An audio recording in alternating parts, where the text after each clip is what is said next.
The concept of the vampire predates Dungeons and Dragons, emerging from a rich tapestry of folklore, literature, and early cinema. In Eastern European myth, particularly the Slavic and Romanian traditions, tales abounded of reanimated corpses that drank the blood of the living. These folkloric revenants, often called Nosferatu, were ghastly and pestilential figures, far from the charismatic nobility later popularized. Yet it was the 19th century literary vampire that most directly shaped D&D's fiends. John Polidori's short story, The Vampire, introduced Lord Ruthven, a suave aristocratic predator modelled on Lord Byron. Decades later, Bram Stoker's Dracula defined the vampire in the modern imagination, an undead Transylvanian count, alluring yet monstrously evil, who could charm victims and command creatures of the night. Early 20th century film then cemented this image, notably Bela Lugosi's 1931 portrayal of Count Dracula, wrapped in a cape and speaking in aristocratic cadence. By the 1970s, when D&D was born, the vampire as a romantic yet deadly count was firmly established in pop culture. It is thus no surprise that the game's creators drew from these sources when incorporating vampires into the fantasy milieu. Indeed, D&D designers consciously balanced old folklore with modern cinematic tropes. In writing vampires into the game, authors had to consider what elements arising in more recent popular culture should be incorporated, alongside the folkloric roots. The result was a D&D vampire that straddled legend and Hollywood, repelled by Gaelic and holy symbols, as in folk tales, yet often depicted as a charming, cape-clad noble in the vein of Lugosi and Lee. Gary Gygax and his fellow designers were also surely aware of more contemporary vampire fiction and film of their era. The Hammer horror films of the 1950s-70s, with Christopher Lee's iconic Dracula, reintroduced gothic flair and bloodier sensibilities that would have been familiar to the first generation of D&D players. Meanwhile, Richard Matheson's I Am Legend and the Dark Shadows television series, 1966-71, offered modern twists on vampirism, from apocalyptic swarms to sympathetic anti-heroes. All these influences percolated into the game's treatment of vampires. Yet it was Gothic literature and romantic vampire archetypes that most strongly informed D&D's signature vampire villain, ominous Count Strahd von Zarovich. Co-creators Tracy and Laura Hickman, in crafting Strahd's character, extensively researched classic vampire literature and myth, starting with the vague black-and-white image of Bela Lugosi in 1931 and delving back to Polidori and Byron. They embraced the Byron-derived idea of the vampire as a decadent predator, an abuser hidden behind a romantic veil as epitomized by Stoker's Dracula.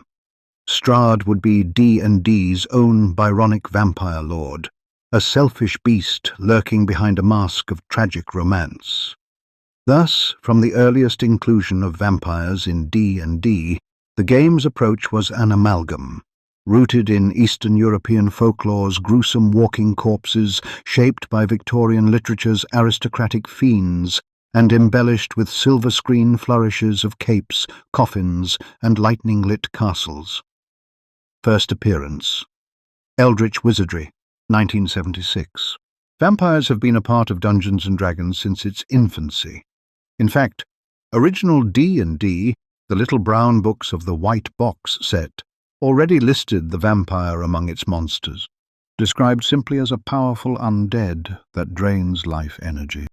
These early rules gave minimal detail beyond analogues to Dracula's abilities. The vampire could only be harmed by certain methods, and its attack would drain a level from characters, representing the literal siphoning of life force. The game's first supplement, Greyhawk, further detailed undead-like vampires, establishing mechanics such as energy drain and vulnerabilities, sunlight destruction, repulsion by Gaelic or holy symbols, that would become hallmarks of D&D vampires. However, It was in 1976, with the third AD&D supplement, Eldritch Wizardry, that vampires truly sank their fangs into D&D's mythology.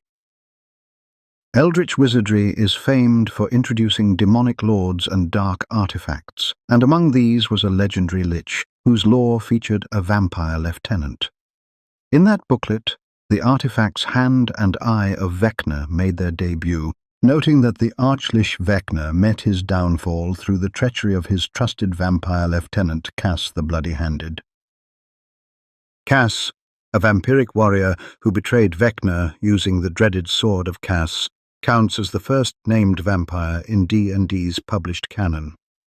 His presence is brief, a note in artifact lore, but significant. It established that not only were vampires part of the game's bestiary, they could be potent characters shaping the world's history, in this case, slaying one of the greatest leeches. Eldritch Wizardry thus marked the introduction of the vampire lord archetype in D&D's lore. Kas was effectively a vampire boss, distinct from a generic monster, wielding an artifact sword and altering the course of fantasy history. This set a precedent for later depictions of ancient, powerful vampire NPCs. Beyond Kas's cameo, the mid-1970s saw a few other vampire-related firsts. Notably, 1976 also brought the hobby's earliest standalone vampire adventure, Palace of the Vampire Queen, We Warriors, 1976.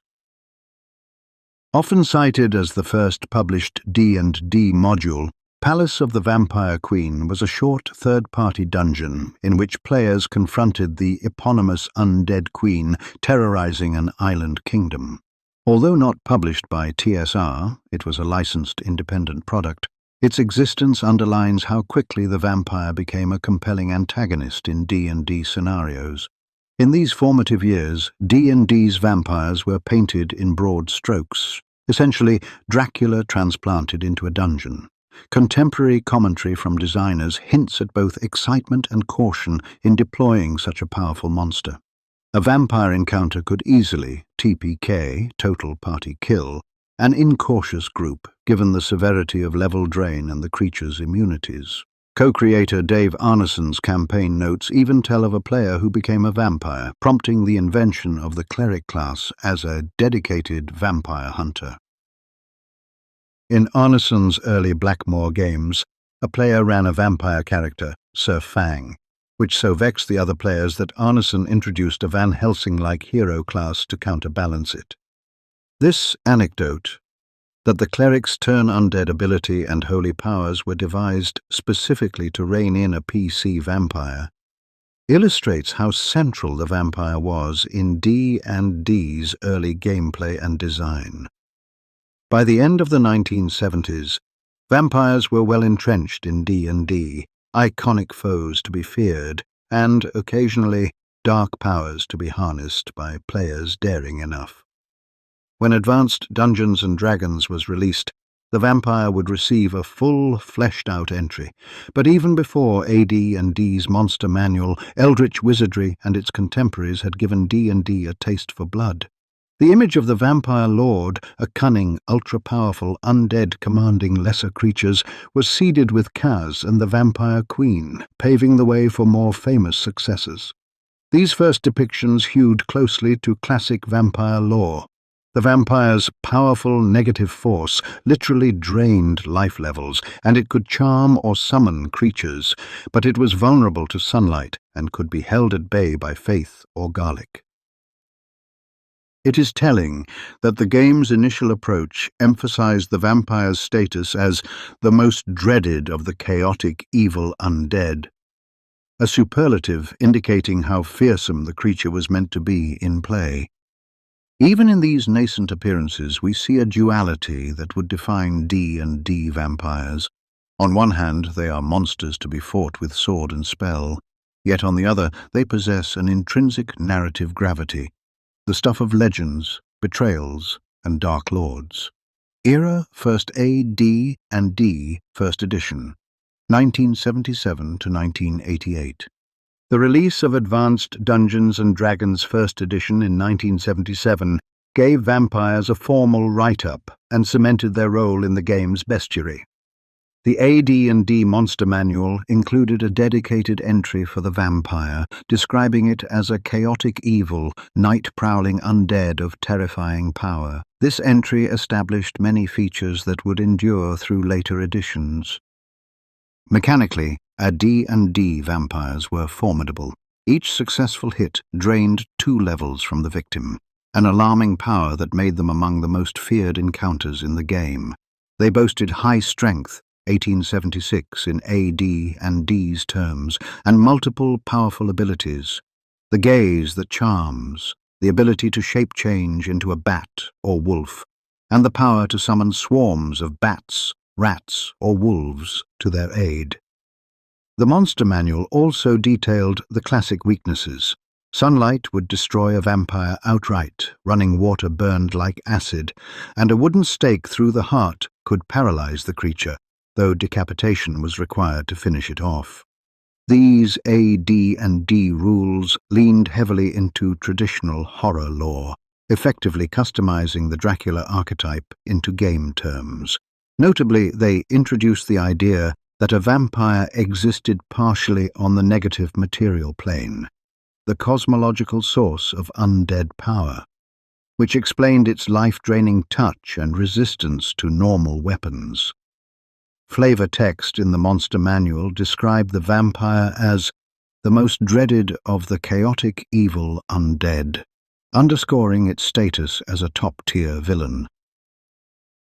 In play, an AD&D vampire encounter was often a climactic affair, something a low-level party had no hope of surviving. Many a dungeon master would invoke a vampire as a master villain of a campaign's final act, a foe requiring planning, magic, and sometimes sacrifice to overcome.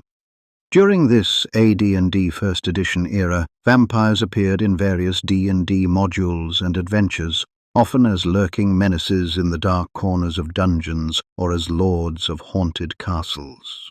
Early on, their uses were sometimes incongruous. A vampire might pop up as a random monster guarding treasure, an echo of the game's pulp roots. For instance, in one of Tracy Hickman's first D&D experiences, he encountered a vampire as a random dungeon room encounter, which he recalls felt entirely out of place. This anecdote directly inspired Hickman to create a more purposeful context for a vampire, leading to the Ravenloft module. Yet even before Ravenloft's publication, Dragon magazine began exploring the vampire mythos. Dragon number 25 featured an article detailing global vampire variants, drawing on world folklore. Readers were introduced to creatures like the Asanbosum, an African vampiric being, the Alpi, Germanic nightmare vampire, the Ekimu, Mesopotamian spirit, and even a being labeled Nosferat, likely a nod to the Balkan Nosferatu. This article, later reprinted in Best of Dragon Volume 2, expanded D&D's conception of vampires beyond the singular Eastern European trope, hinting that in different lands one might encounter wildly different vampiric creatures. It demonstrated an early appetite for incorporating the breadth of vampire lore into the game, and set a pattern of D&D publishing ecology of the vampire style discussions in magazines. It was in 1983, however, that AD&D's most famous vampire took the stage. The adventure module I6 Ravenloft, TSR 1983, introduced Count Strahd von Zarovich, arguably the most iconic vampire in all of D&D. Ravenloft, written by Tracy and Laura Hickman, was a masterwork of atmosphere and design, marrying D&D with gothic horror tropes. Strahd was depicted as a brooding count ruling over the mist-shrouded land of Barovia, essentially D&D's analogue to Count Dracula in Transylvania. What set Strahd apart was the depth of his characterization and the deliberate crafting of the adventure around him. Strahd was no mere wandering monster, but the central villain protagonist of the story, an immortal tyrant tormented by love and guilt, whose tragic backstory, a blood pact and fratricide leading to vampirism, gave him Shakespearean gravitas. The Hickmans ensured Strahd demanded his own setting, his own tragic history, rather than appearing as a stock dungeon foe. This approach paid off enormously. Ravenloft became one of D&D's most acclaimed modules, praised for its moody Gothic ambience and its dynamic villain. DMs were encouraged to role-play Strahd as an intelligent, multifaceted adversary who toys with the party. He charmed characters, spied through the eyes of wolves and bats, struck from the shadows, and retreated to regenerate in his coffin when hard pressed. In mechanical terms, Strahd was an AD&D vampire with extra class levels, a formidable magic user in original Ravenloft. Narratively, he brought a new sophistication. The module's Tarokka card mechanic randomized some story elements, like Strahd's goals and the location of a vampire-slaying relic, to keep the experience unpredictable. Ravenloft also famously included 3D isometric maps of Castle Ravenloft, emphasizing exploration of a vampire's lair in unprecedented detail. Players facing Strahd had to contend not just with his personal might, but with an entire domain under his control, a castle full of traps, undead servants, wights, ghosts, and vampire spawn brides, and the oppressive curse that bound Barovia. The appearance of Strahd in Ravenloft was a watershed for D&D vampires. It demonstrated that a vampire lord could carry a complex narrative. As one retrospective noted, Strahd was an angst-ridden anti-hero before White Wolf made such things a staple, highlighting how unique this tragic villain was in 1980s gaming. The module's popularity also ensured that vampires would remain strongly associated with the Gothic horror genre within D&D. In the years following, other AD&D adventures toyed with vampire themes. For example, Tomb of the Lizard King surprised players with a vampiric lizard man as the final boss, a twist that combined standard dungeon fantasy with undead terror.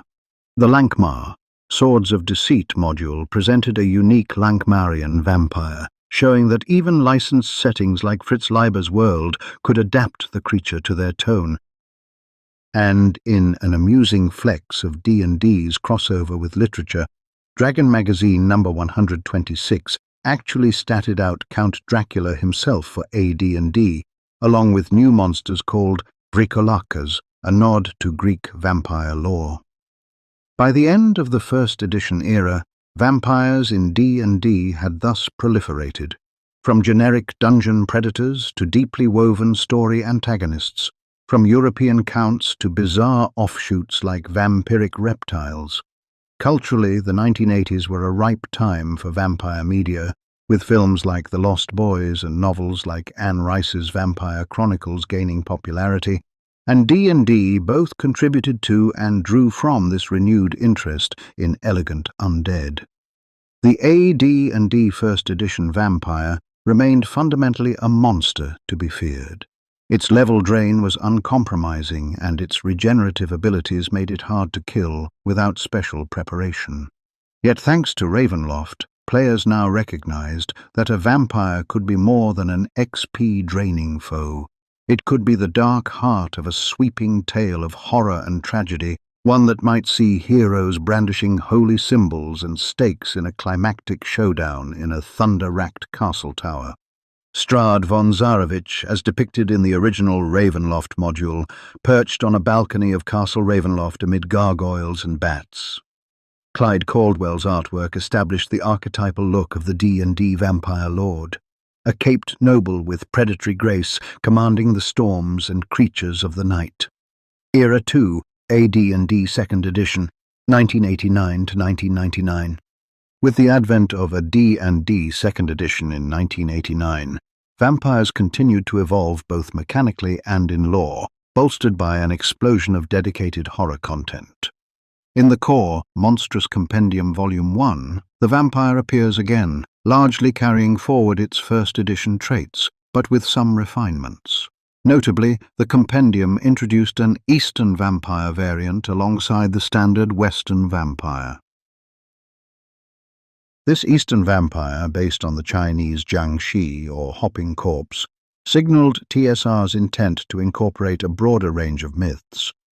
The eastern vampire, also called jiangshi in some sources, had distinct features like rigor mortis stiffness and different weaknesses, often sticking more to Chinese lore, for example vulnerability to sticky rice or mirrors in myth, though in AD&D it might have been simplified. Both the standard and Eastern vampires were reprinted in the later Monstrous Manual, ensuring that dungeon masters had two flavors of vampire at their fingertips. Beyond core books, second edition was marked by prolific world-building, and vampires found roles in many settings. Ravenloft setting, 1990 onward. Building on the success of the Ravenloft module, TSR launched Ravenloft as a full Gothic horror campaign setting. The 1990 boxed set. Ravenloft, Realm of Terror, also known as the Black Box, positioned the demiplane of dread as a collection of horror-themed domains, each ruled by a Dark Lord. Naturally, Strahd von Zarovich was made Dark Lord of Barovia, and his prominence drew even greater focus to vampires. The Realm of Terror set introduced the Nosferatu as a distinct kind of vampire for Ravenloft. In Ravenloft lore, Nosferatu were presented as a more benign, or at least not innately evil, strain of vampire, essentially allowing for the idea of a morally conflicted or even good vampire, akin to some literary depictions.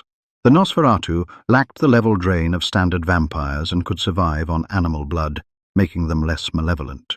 This variant became important in certain Ravenloft tales, such as the story of Jander Sunstar, an elf Nosferatu from the novel Vampire of the Mists.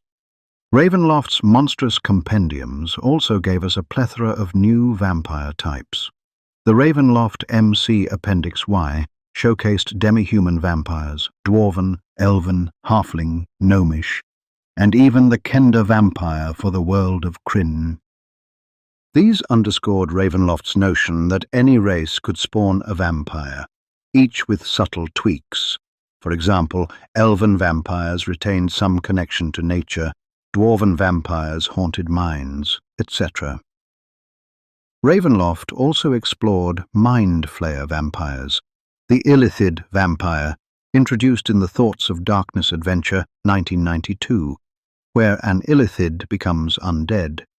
Drow vampires and other hybrids, illustrating the creative extremes of the setting. One particularly grisly addition was the cerebral vampire, a monster that consumed the psychic energy, thoughts, of victims rather than blood. Introduced in the Bleak House campaign, the cerebral vampire showed the influence of broader horror fiction touching on mind parasites, on D&D. In some, Ravenloft's second edition era treated vampire as a category with a multitude of variations, each adapted to the lore of different lands or species. The setting also deepened vampire lore and weaknesses.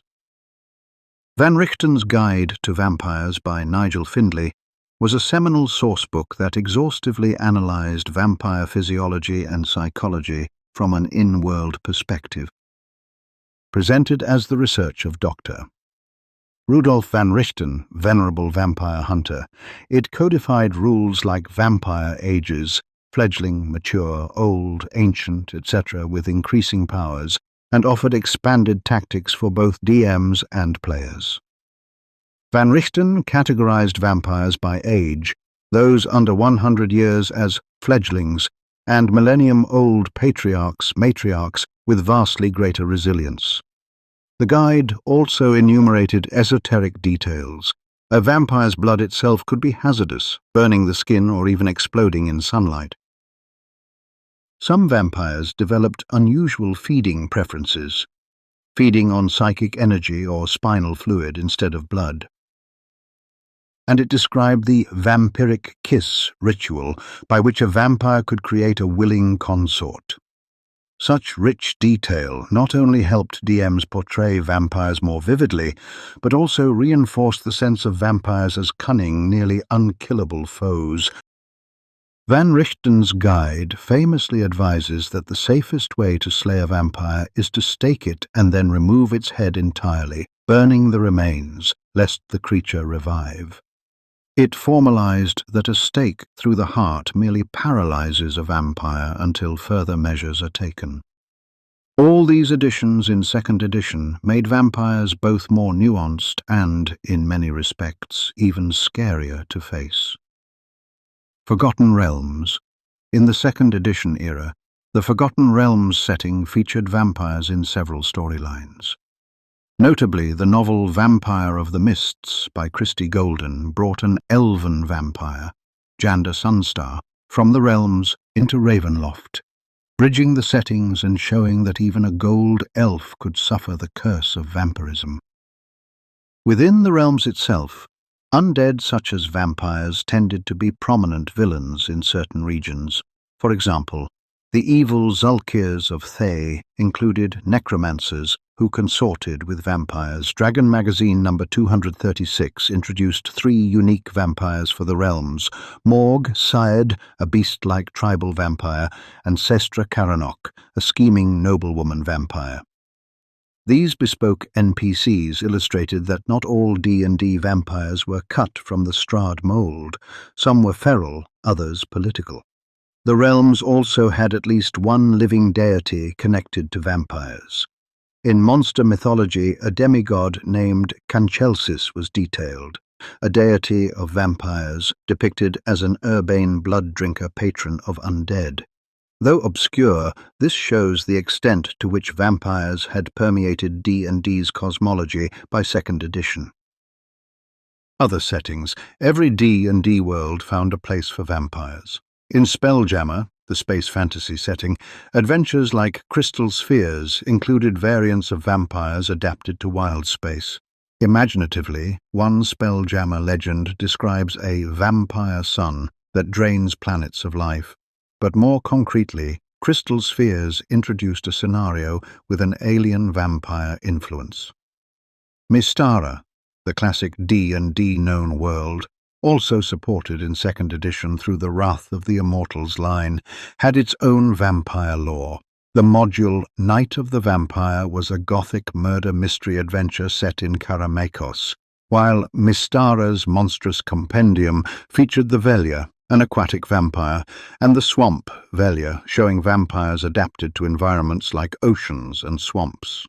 Mystara also differentiated Nosferatu as a distinct creature in its gazetteers, Glantry, for example, allowing for neutral or benevolent vampires who were essentially undead spellcasters without the infectious evil of standard D&D vampires.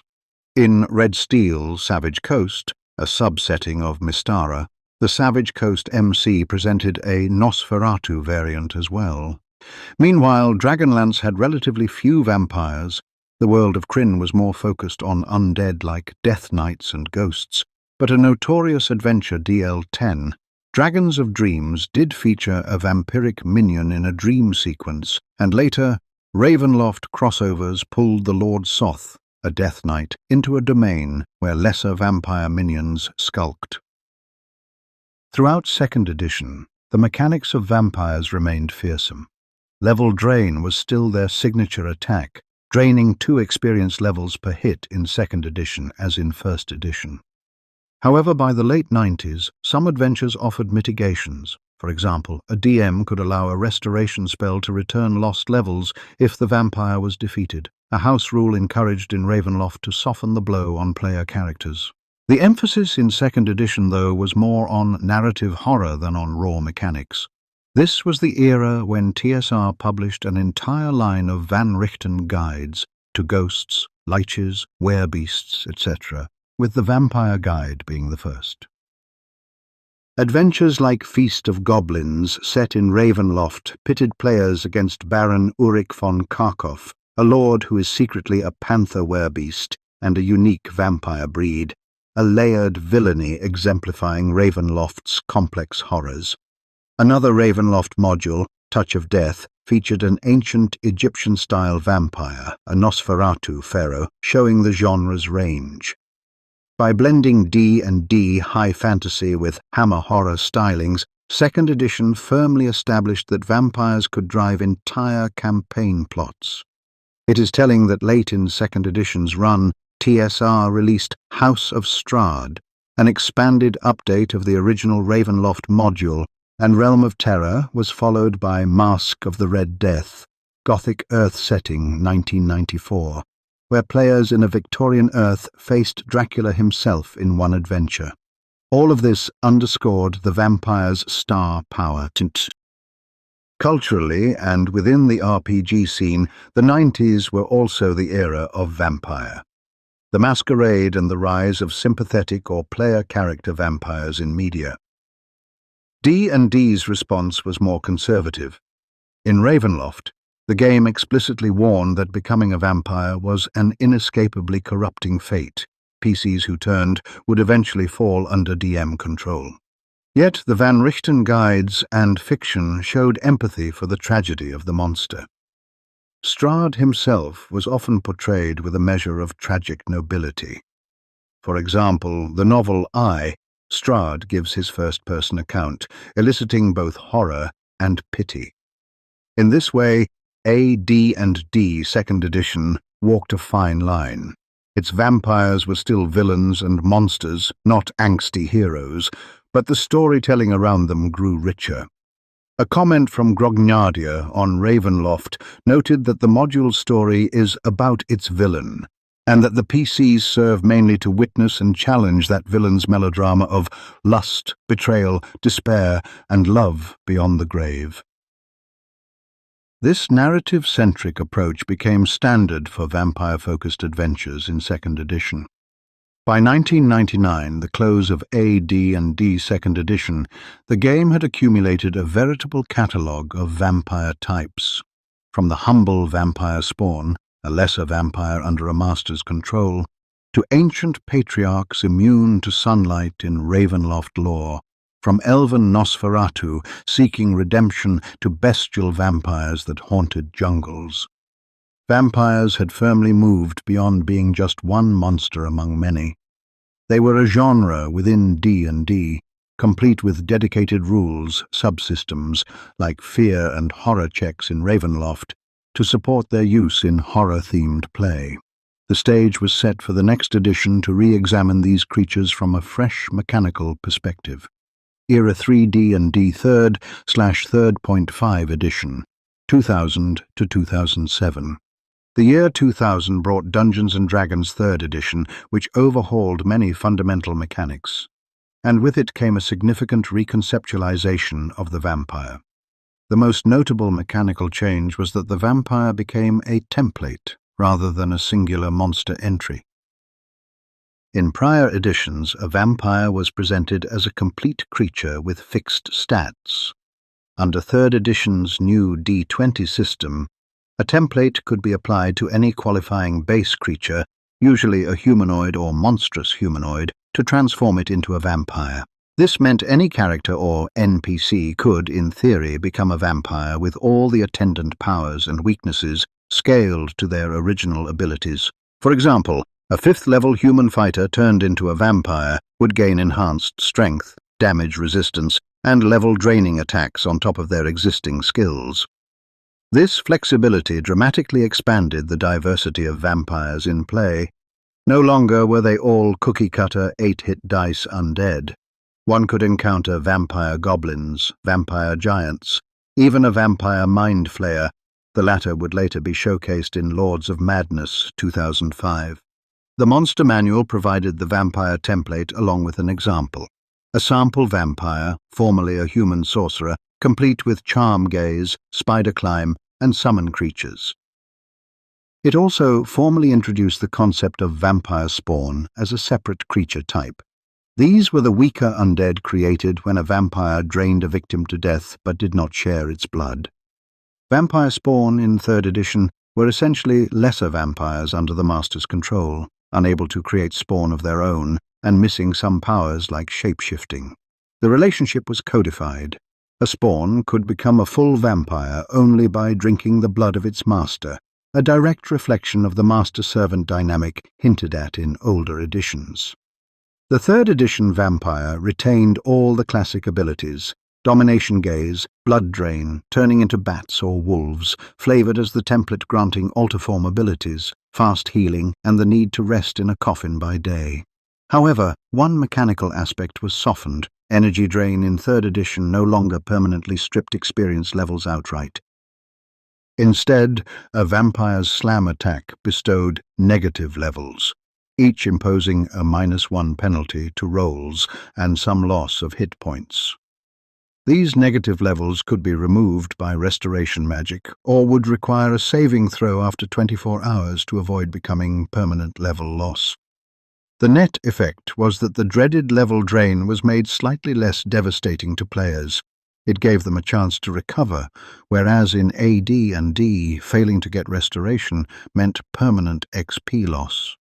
Nonetheless, facing a 3rd edition vampire was still perilous.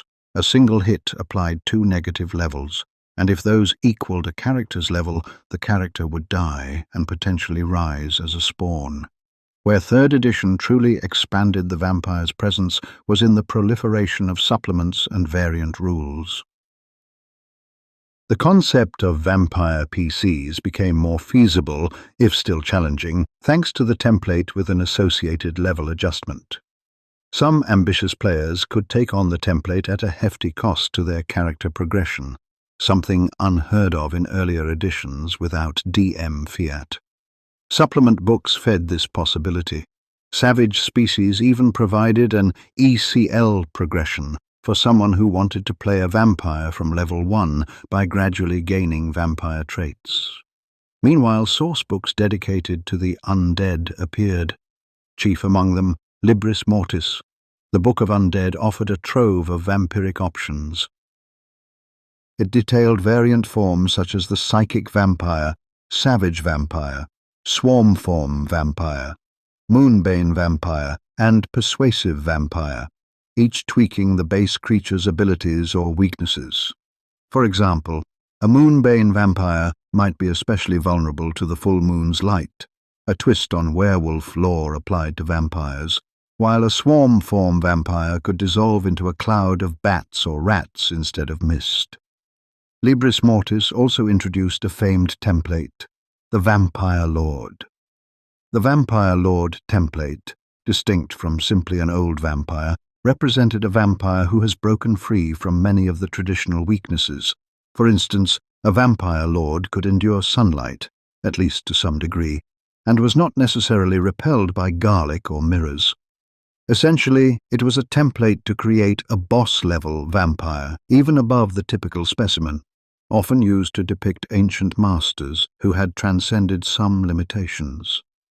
This was a clear mechanical nod to making vampire antagonists more flexible in high-level play, ensuring that at epic levels, the DM could still surprise players with a vampire unbothered by their bag of tricks. During 3rd edition, specific prestige classes and spells also catered to vampiric themes. The Pale Master prestige class, in Tome and Blood 2001, let spellcasters gain undead attributes, including a vampiric touch attack. While not turning the character into a true vampire, it reflected the allure of those powers. Libris Mortis presented Necropolitan as a template for becoming undead without the full vampire package, and even a prestige class called Blood Magus, trading on blood magic, though not exclusively vampiric. In the official campaign settings, vampires found their place as well. The Forgotten Realms. 3rd edition products occasionally mentioned vampire NPCs. For instance, Lords of Darkness detailed a cell of vampires in Waterdeep's underground, and the City of the Spider Queen mega adventure notably featured a vampire drow cleric as a major villain, demonstrating the template in action. A drow, already a non-human, turned into a formidable vampire spellcaster. Eberron, introduced 2004, put a unique spin on vampires. In the dark nation of Karnath, there were vampire soldiers used in the last war, and the setting's mythology included the blood of Vol, a cult venerating undeath. In Eberron's sourcebook, 5 Nations, it's revealed King Caius of Karnath was secretly a vampire who later curbed his own kind's excesses, an example of a relatively benign vampire ruler, which is rare in other settings. The Ravenloft setting itself saw a 3rd edition revival under license by White Wolf's Sword and Sorcery imprint, 2001 to 2005. There, Strahd and all his brethren were given 3rd edition stat blocks, often using the vampire template plus class levels. The Ravenloft 3rd edition line even introduced a prestige class called Vampire Hunter, a clear homage to Van Richten and Van Helsing, acknowledging that fighting vampires was a specialized endeavor.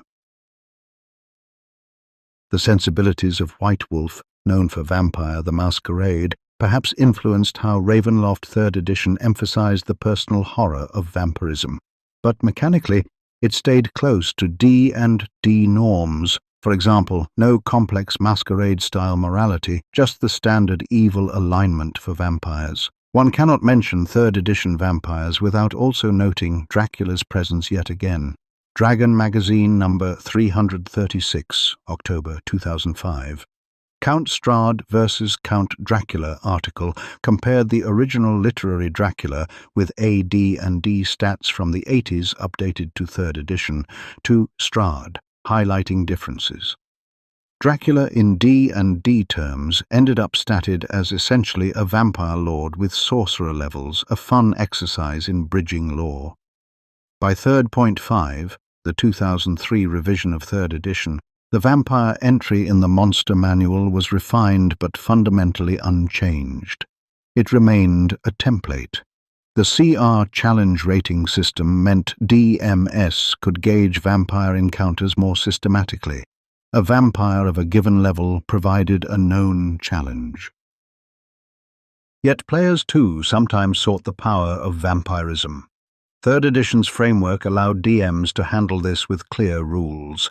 If a PC was turned into a vampire spawn, they lost some levels and under DM control could later regain free will if they drank the sire's blood, that is, become a full vampire. There were even discussions in Savage Species and online forums about balancing a vampire PC with the rest of the party. The themes of vampires in 3rd edition started to oscillate between horror and power fantasy. On one hand, supplements like Libris Mortis maintained the eerie vibe and provided flavor text describing the unsettling nature of undead. On the other hand, the ubiquity of the template meant that, for instance, an ambitious DM could create a vampire dragon or vampire beholder by the rules, leading to pulpy, extravagant encounters beyond Gothic tradition. The flexibility sometimes risked making vampires a mere stat block modification. However, the better narrative adventures continued to give individual vampires personality and motive. The Adventure Expedition to Castle Ravenloft reimagined the classic for 3.5 edition, keeping Strahd's cunning and cruelty in focus while leveraging 3.5's mechanical depth to make him a more active tactical foe, with sorcerer spells, lair actions avant la lettre, etc. In summary, the 3rd edition era was a renaissance of mechanical diversity for vampires. The shift to templates empowered DMs to use vampires in myriad ways. An orc chieftain or a mind flayer could be vampirized to create a truly frightening boss. The introduction of vampire spawn as a defined minion type reinforced the trope of a vampire lord with a coven of lesser thralls. And the Vriloka, a vampire-blooded race introduced in late 3.5's Dragon number 371 as a preview of 4th edition, hinted at what was to come, players being able to claim some vampiric heritage directly. By 2007, players had at their disposal a toolbox to fight, ally with, or even play as vampires that was richer than ever before. The essence of D&D's vampire remained, a deadly, intelligent undead who could steal life energy and was extraordinarily hard to kill permanently. But now it was your choice whether that vampire was a tragic count with flowing red-lined cape, a feral jungle dweller with bat-like features, or a terrifying intellect devourer in humanoid form. The stage was thus set for D&D's next edition to continue this evolution, albeit in a rather different direction. Era 4, D&D 4th edition, 2008 to 2013.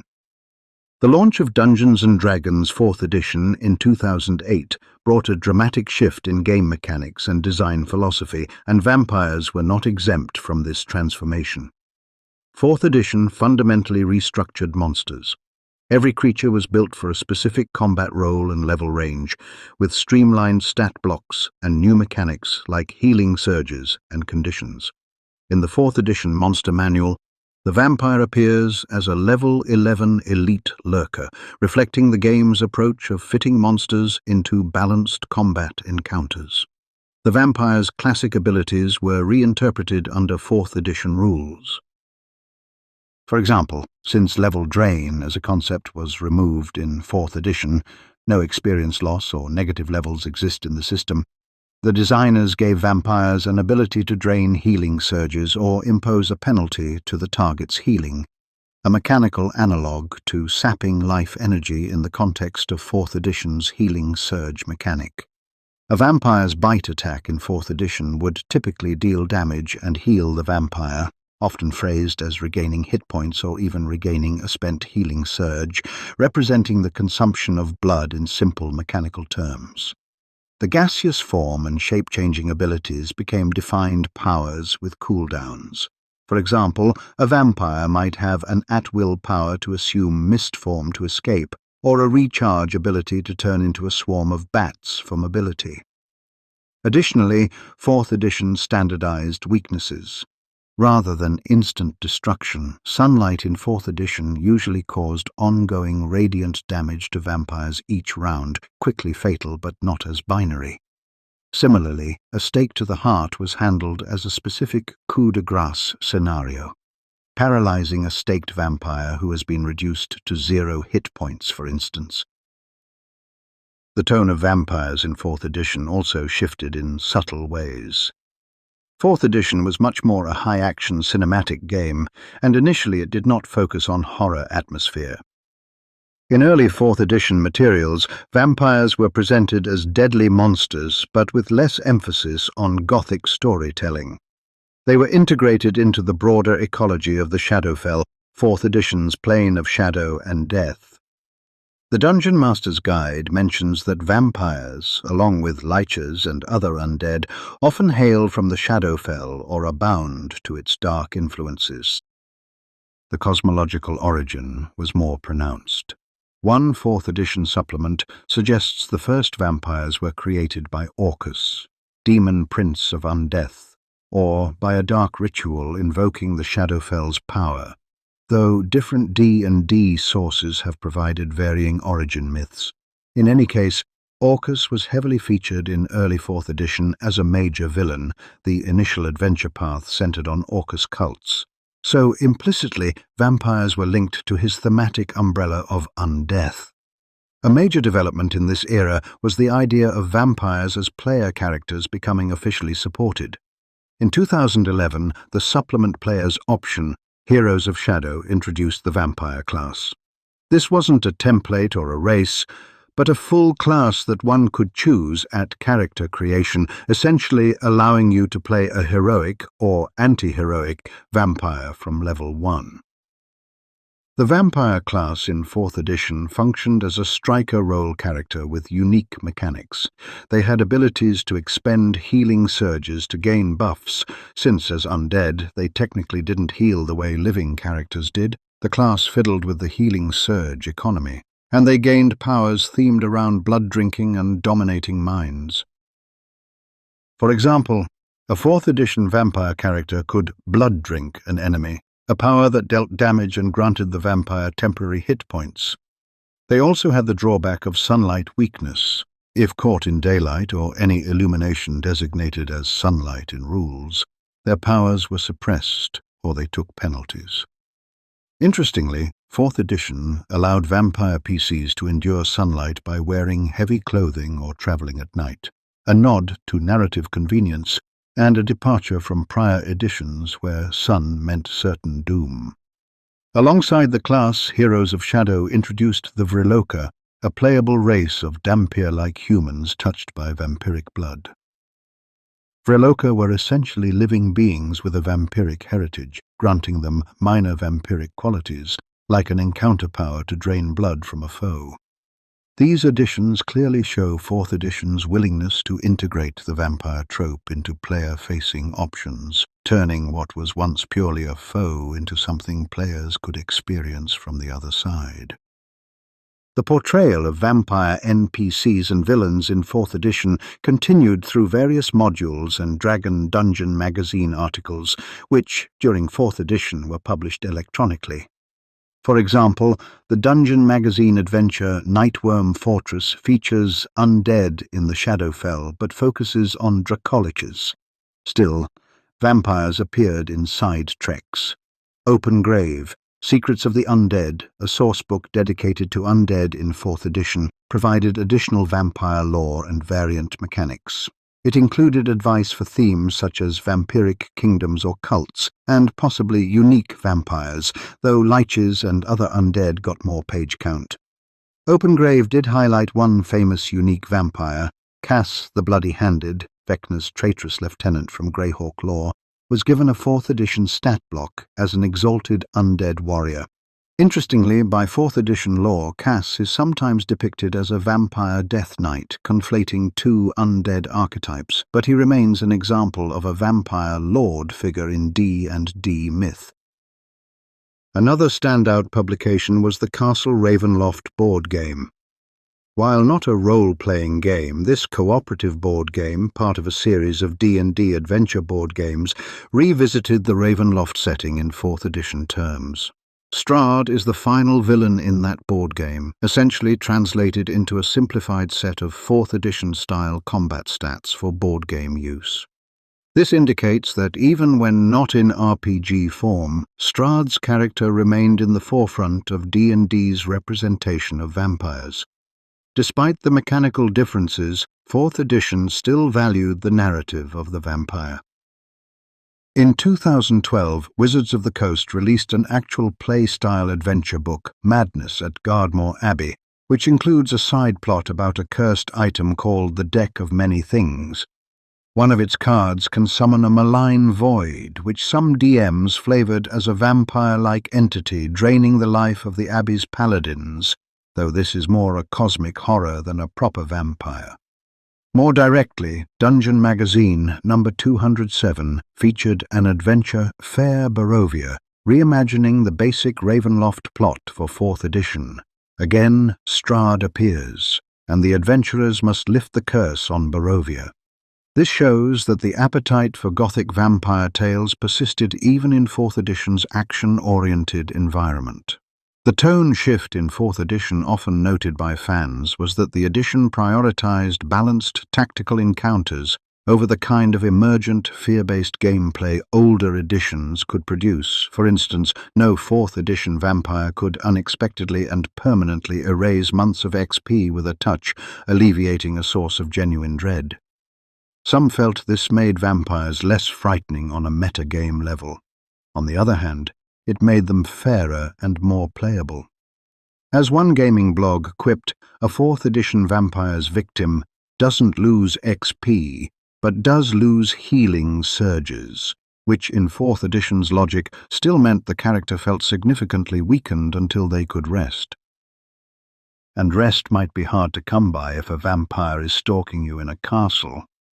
One cannot leave 4th edition without mentioning how it embraced the idea of redemption arcs and nuanced morality for traditionally evil creatures.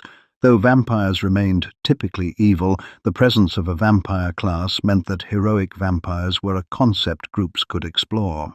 The heroes of Shadowbook even provided an option for a good-aligned vampire who struggles against the curse by subsisting on animal blood or the blood of evildoers, very angel or blade inspired. Still, in D&D lore at large, true vampires almost invariably tend toward evil. Such a player character would be an outlier. In summary, the 4th edition era treated vampires in 2 parallel ways: as monsters to fight, carefully balanced with codified abilities and roles, and as characters to potentially play or interact with on a deeper level. The presence of the vampire class and the Vryloka race brought the archetype into the fold of heroic fantasy, a marked departure from prior editions which relegated vampirism to the DM's toolbox. Meanwhile, classic villains like Strahd were kept alive, figuratively speaking, through updated adventures and references, ensuring that the iconic vampire lord on his throne continued to loom in the imaginations of players. By 2013, as 4th edition development waned and D&D prepared to shift gears again, the vampire in D&D had proven it could survive radical rules changes. Much like the timeless evil it represents, it adapted to the new era, trading some of its old-school lethality for accessibility and versatility in a modern game. Era 5th D&D 5th edition, 2014 to present. The arrival of Dungeons & Dragons 5th edition in 2014 marked a return to a more classic feel, and in many ways Vampires under 5th edition combined the best of old lore with streamlined rules.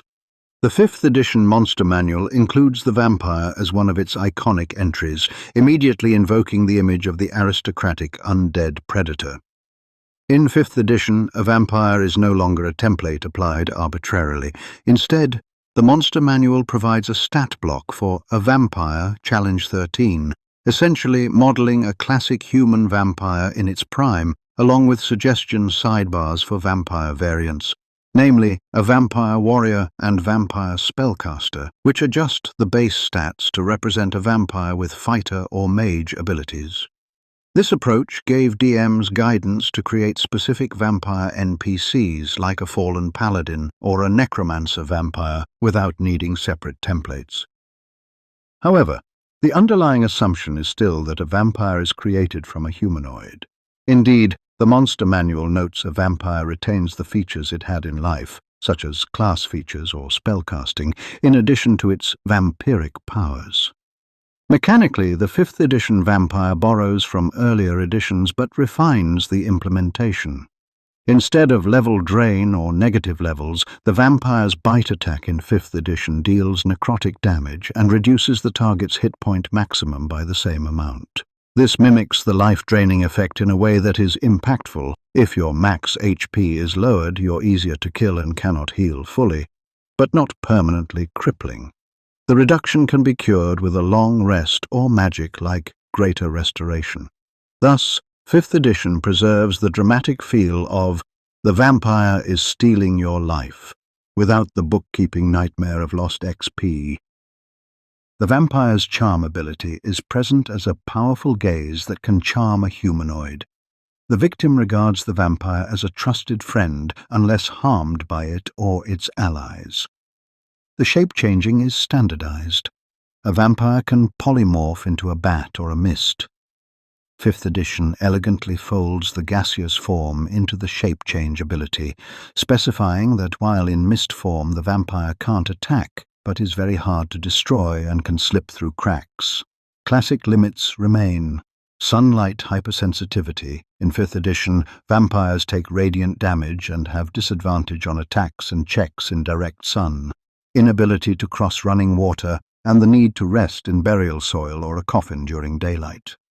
Notably, 5th edition vampires cannot enter a residence without an invitation, a folkloric element that earlier editions often omitted mechanically, but 5th edition explicitly includes to encourage that classic vampire trope in play.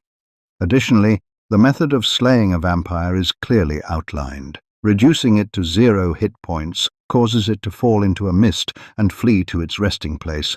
Only if it is prevented from returning to its coffin, or its coffin is attacked, can the vampire be truly destroyed, otherwise it rejuvenates. This gives a cinematic endgame to vampire hunts. Slay the creature in combat, then race the clock to track it to its lair before it reconstitutes. The Monster Manual even calls out Strahd von Zarovich as the quintessential vampire, and suggests that truly powerful vampires, like Strahd, might have spellcasting on top of the normal stat block to reflect their cunning and resources. The publication of Curse of Strahd, a full campaign revisiting Strahd's domain, was a centerpiece of 5th edition's portrayal of vampires. Curse of Strahd reimagines the original I6 Ravenloft adventure for a modern audience, blending the familiar storyline with expanded lore and side quests. In it, Strahd is depicted with all the menace and tragic depth of old, but now with legendary actions and lair actions, making him a truly formidable boss fight. For instance, as a 5th edition legendary creature, Strahd can move or attack out of turn a few times per round, representing his supernatural speed. His lair, Castle Ravenloft, exerts regional effects. The land of Barovia itself is cursed such that the sun provides no comfort. Sunlight is hazy and doesn't harm Strahd as quickly, which is a clever narrative excuse for the perpetual gloom, and wolves and bats behave strangely under his control. Curse of Strahd reaffirmed how central the vampire archetype is to D&D's identity. This adventure quickly became one of the most lauded 5th edition campaigns, introducing a new generation to the gothic horror of Ravenloft. Players who ran Curse of Strahd often recount the eerie encounters, from creeping through a vampire-occupied village to the final confrontation in Strahd's throne room as thunder rattles the castle. The module shows off the versatility of 5th edition vampires. Strahd has bride's vampire spawn under his command, exhibits both ferocity and charm, and the storyline even allows for the possibility of redeeming Strahd's soul or damning him further, emphasizing the narrative potential. Another key release was Van Richten's Guide to Ravenloft, an expansion of the Ravenloft setting for 5th edition. This sourcebook updated dozens of domains of dread, each a pocket horror realm, and with it came new kinds of vampires. Notably, VRGTR introduced the jiangshi, hopping vampire, to 5th edition, providing stats and lore for this Eastern variant, complete with its unique behavior. Hopping gait, fixation on life energy. VRGTR also canonized the concept of dhampir as a player lineage. The dhampir in 5th edition is essentially a template-like lineage that can be added to a character's race, reflecting a partial vampiric transformation. Dhampir characters have fanged bites that can restore their hit points, suggesting a need to feed, though 5th edition leaves the exact nature, blood or life essence, open to player flavor. And traits like spider climb and aversion to normal food. Importantly, dhampir provided a way for players to experience vampirism's boons and banes in a balanced manner, fulfilling a long-standing desire. In previous editions, playing a vampire meant heavy level adjustment or special campaigns. This lineage was presented as one of the Gothic lineages in VRGTR, which also included Hexblood, Fey-touched, and Reborn, Undead-touched. The inclusion of dhampir shows 5th edition's ethos of player inclusivity. Even the monster that was once the ultimate evil can have a heroic offspring or anti-hero representation. The core rules and adventures in 5th edition also integrate vampires in more mainstream contexts than just Ravenloft. For example, the Monster Manual lists vampires among the legendary monsters, with guidelines for lairs, implying any campaign could have a vampire lord inhabiting an ancient keep with regional effects, like creepily mirroring Ravenloft's motifs. Adventures outside Barovia occasionally include vampires. Waterdeep.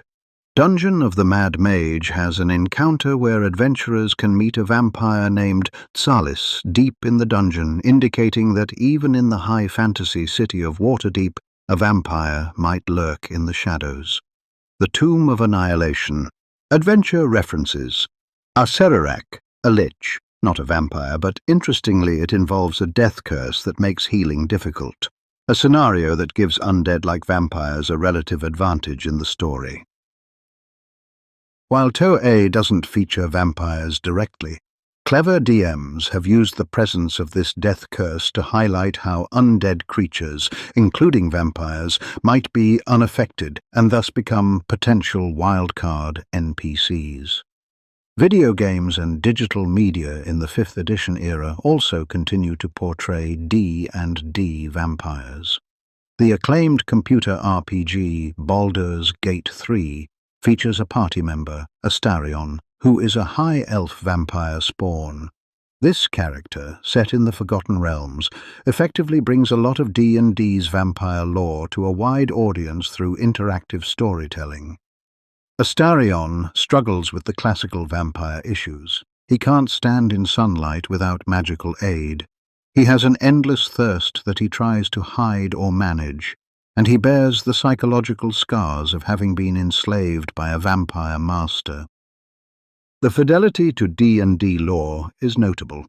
The game explicitly labels him as a spawn, meaning he's not a full vampire yet, echoing the monster manual distinction that spawn are weaker and bound to their creator. Over the course of the game, players can choose to help Astarion break free or even seize full vampiric power, essentially becoming a vampire lord. Choices that mirror the kinds of narrative explored in tabletop Ravenloft games. This is a prime example of how modern media continues to use D&D's vampire tropes, like the Master Spawn hierarchy and the blend of horror and pathos, effectively. In the tabletop realm, 5th edition's adventures and settings beyond Ravenloft have used vampires sparingly but impactfully. The adventure anthology Candlekeep Mysteries includes one adventure, The Pale Lady, where the final foe is a vampire oracle guarding a cursed book, demonstrating that even in a collection of library-themed adventures, a vampire's curse can slip in. The sourcebook, Mythic Odysseys of Theros, a Magic the Gathering crossover setting with Greek mythology flavor, has lampards, undead nymphs, and mentions Empusa, suggesting that Magic's more varied vampire-like beings could also be ported to D&D rules. The present day finds vampires comfortably entrenched as one of D&D's quintessential monsters. They are frequently highlighted in Wizards of the Coast's marketing. For example, the D&D Beyond digital toolset has published articles like How to Run a Vampire or Creating Unique Vampire Encounters, which draw on the now decades of lore to guide dungeon masters. The community remains enamored with Ravenloft. Curse of Strahd consistently ranks as a top-selling adventure, and WotC even released Curse of Strahd, revamped, a deluxe edition in a coffin-shaped box, complete with Tarokka deck and revamped, pun intended, handouts. This product capitalized on the pop culture surge of interest in Gothic horror, and also the success of actual play shows. One noted livestream, Dice Camera Action, ran the Curse of Strahd campaign, bringing Strahd's villainy to thousands of viewers. As for the announced future, Wizards has been playtesting the next evolution of D&D, often dubbed 1D&D, or the 2024 Rules Revision. While no vampire-specific rules have been highlighted in the Unearthed Arcana playtest packets yet, it's likely that the role of vampires will remain much the same given how integral they are to the game's legacy. The playtest has shown continued support for the concept of lineages like dhampir, indicating that design will keep accommodating players who want that touch of the monster in their characters. Moreover, any future monster manual updates are almost certain to include vampires as a cornerstone, possibly adding even more options. For example, the concept of a greater vampire, or a stratification of vampire ages, something 2nd edition Van Richten had in depth, might be formally reintroduced to give DMs tools for scaling vampiric threats. And as Ravenloft remains popular, we might expect more domains to be explored. VRGTR hinted at domains like Vorovnia, a draft name in older Ravenloft material where a Nosferatu lord reigns, or Claw, etc., which could get fleshed out if WotC revisits Ravenloft in Adventures. In summary, 5th edition has consolidated D&D's treatment of vampires into a versatile, story-rich, yet mechanically manageable form. Vampires in 5th edition are lethal, but not unfair, steeped in lore but not burdened by overly complex rules. They can serve as the focal villain of a full campaign, as Strahd does, or an atmospheric one-off encounter in a dusty crypt. Players can even dabble in vampirism's power through dhampir characters or cursed magical items, like the vampiric weapon properties in Dungeon Master's Guide. As the game stands today, the vampire encapsulates D&D's philosophy of honoring classic fantasy horror, while empowering players and DMs with flexibility. It is an enemy that tests not just characters' combat prowess, but also their mettle and morals. Confronting a vampire often involves temptation, fear, and the need for resolve. Will the hero drink the proffered vampire blood to gain strength at the risk of corruption? Will they risk everything to rescue a charmed companion from the vampire's thrall? Such questions ensure that vampires remain one of the most compelling elements of D&D storytelling. Video game adaptations. Dungeons & Dragons vampires have stalked not only the tabletop, but also the digital realm, appearing in numerous officially licensed video games over the decades.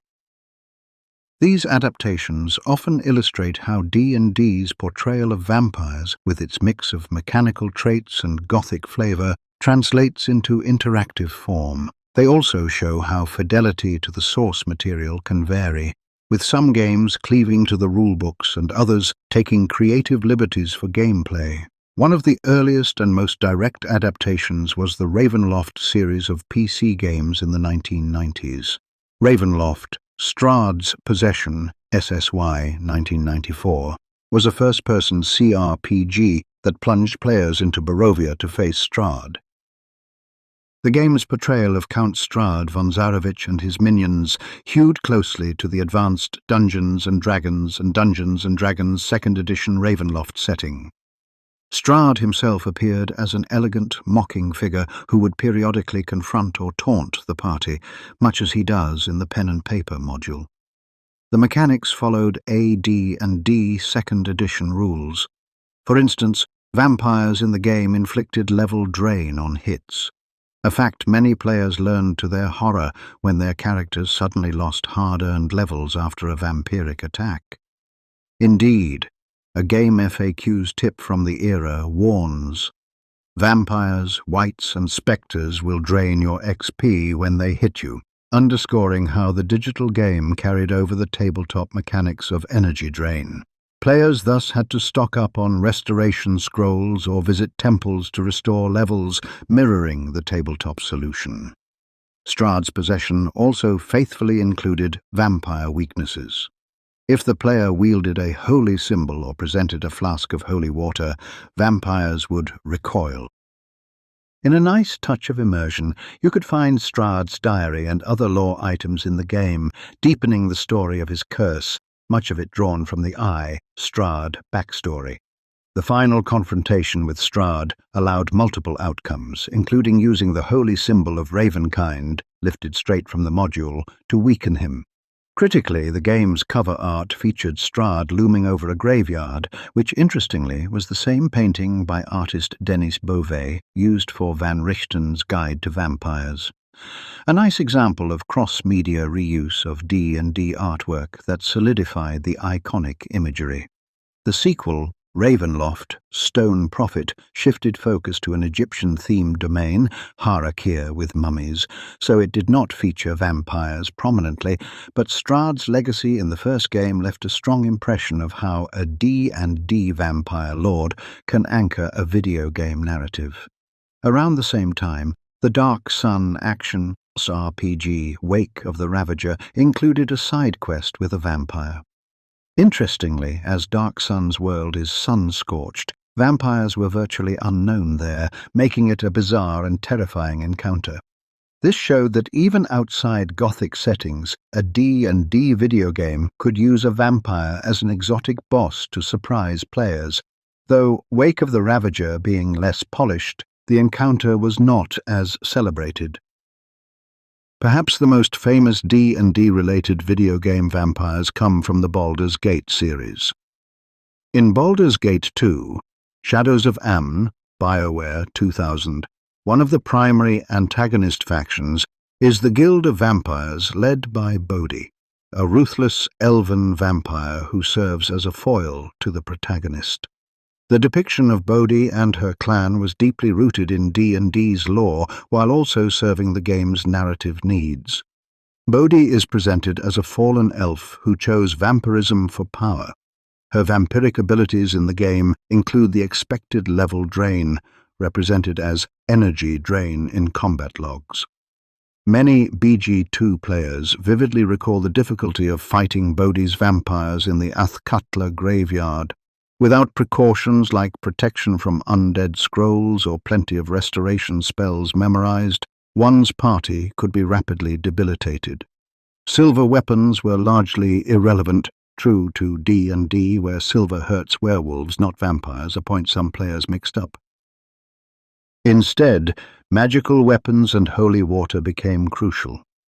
Bodhi herself could turn into a cloud of mist to escape when reduced to low hit points, directly reflecting the D&D mechanic that a vampire in gaseous form must flee to its coffin. The game actually made the player track her to her coffin in the finale of Chapter 6, where you had to stake Bodhi in her crypt to finish her for good, echoing the traditional slay method. This sequence, complete with Bodhi hissing and recoiling from a holy symbol that one companion, Valigar, can use, oozed with classic vampire tropes done right. Baldur's Gate 2 even allowed a role-playing choice at one point. If the player chooses to ally with Bodhi in Chapter 3, siding with the vampires over the Shadow Thieves, Bodhi temporarily transforms the player into a vampire for a certain mission. For a short span, the protagonist gains vampiric strengths and the ability to drain life, a powerful but dangerous gift, and ultimately the player is cured with some permanent loss, symbolizing how close to damnation they came. This temporary vampirism is a very direct nod to the allure and curse of undeath in D&D, giving players a tantalizing taste of power at a price. Bodhi's portrayal, pale, feral, yet strangely charismatic, and the broader use of vampires in BG2 demonstrated a high fidelity to D&D rules layered with strong narrative. It's little wonder fans still talk about the vampire-filled catacombs as some of the most challenging and memorable parts of BG2.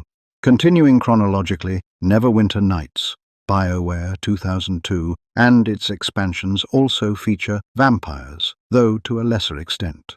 The main campaign's final act includes a vampire named Gulnan, actually a Yuan-Ti half-blood turned vampire, as a boss in the city of Neverwinter's aqueducts, an interesting hybrid of monster types.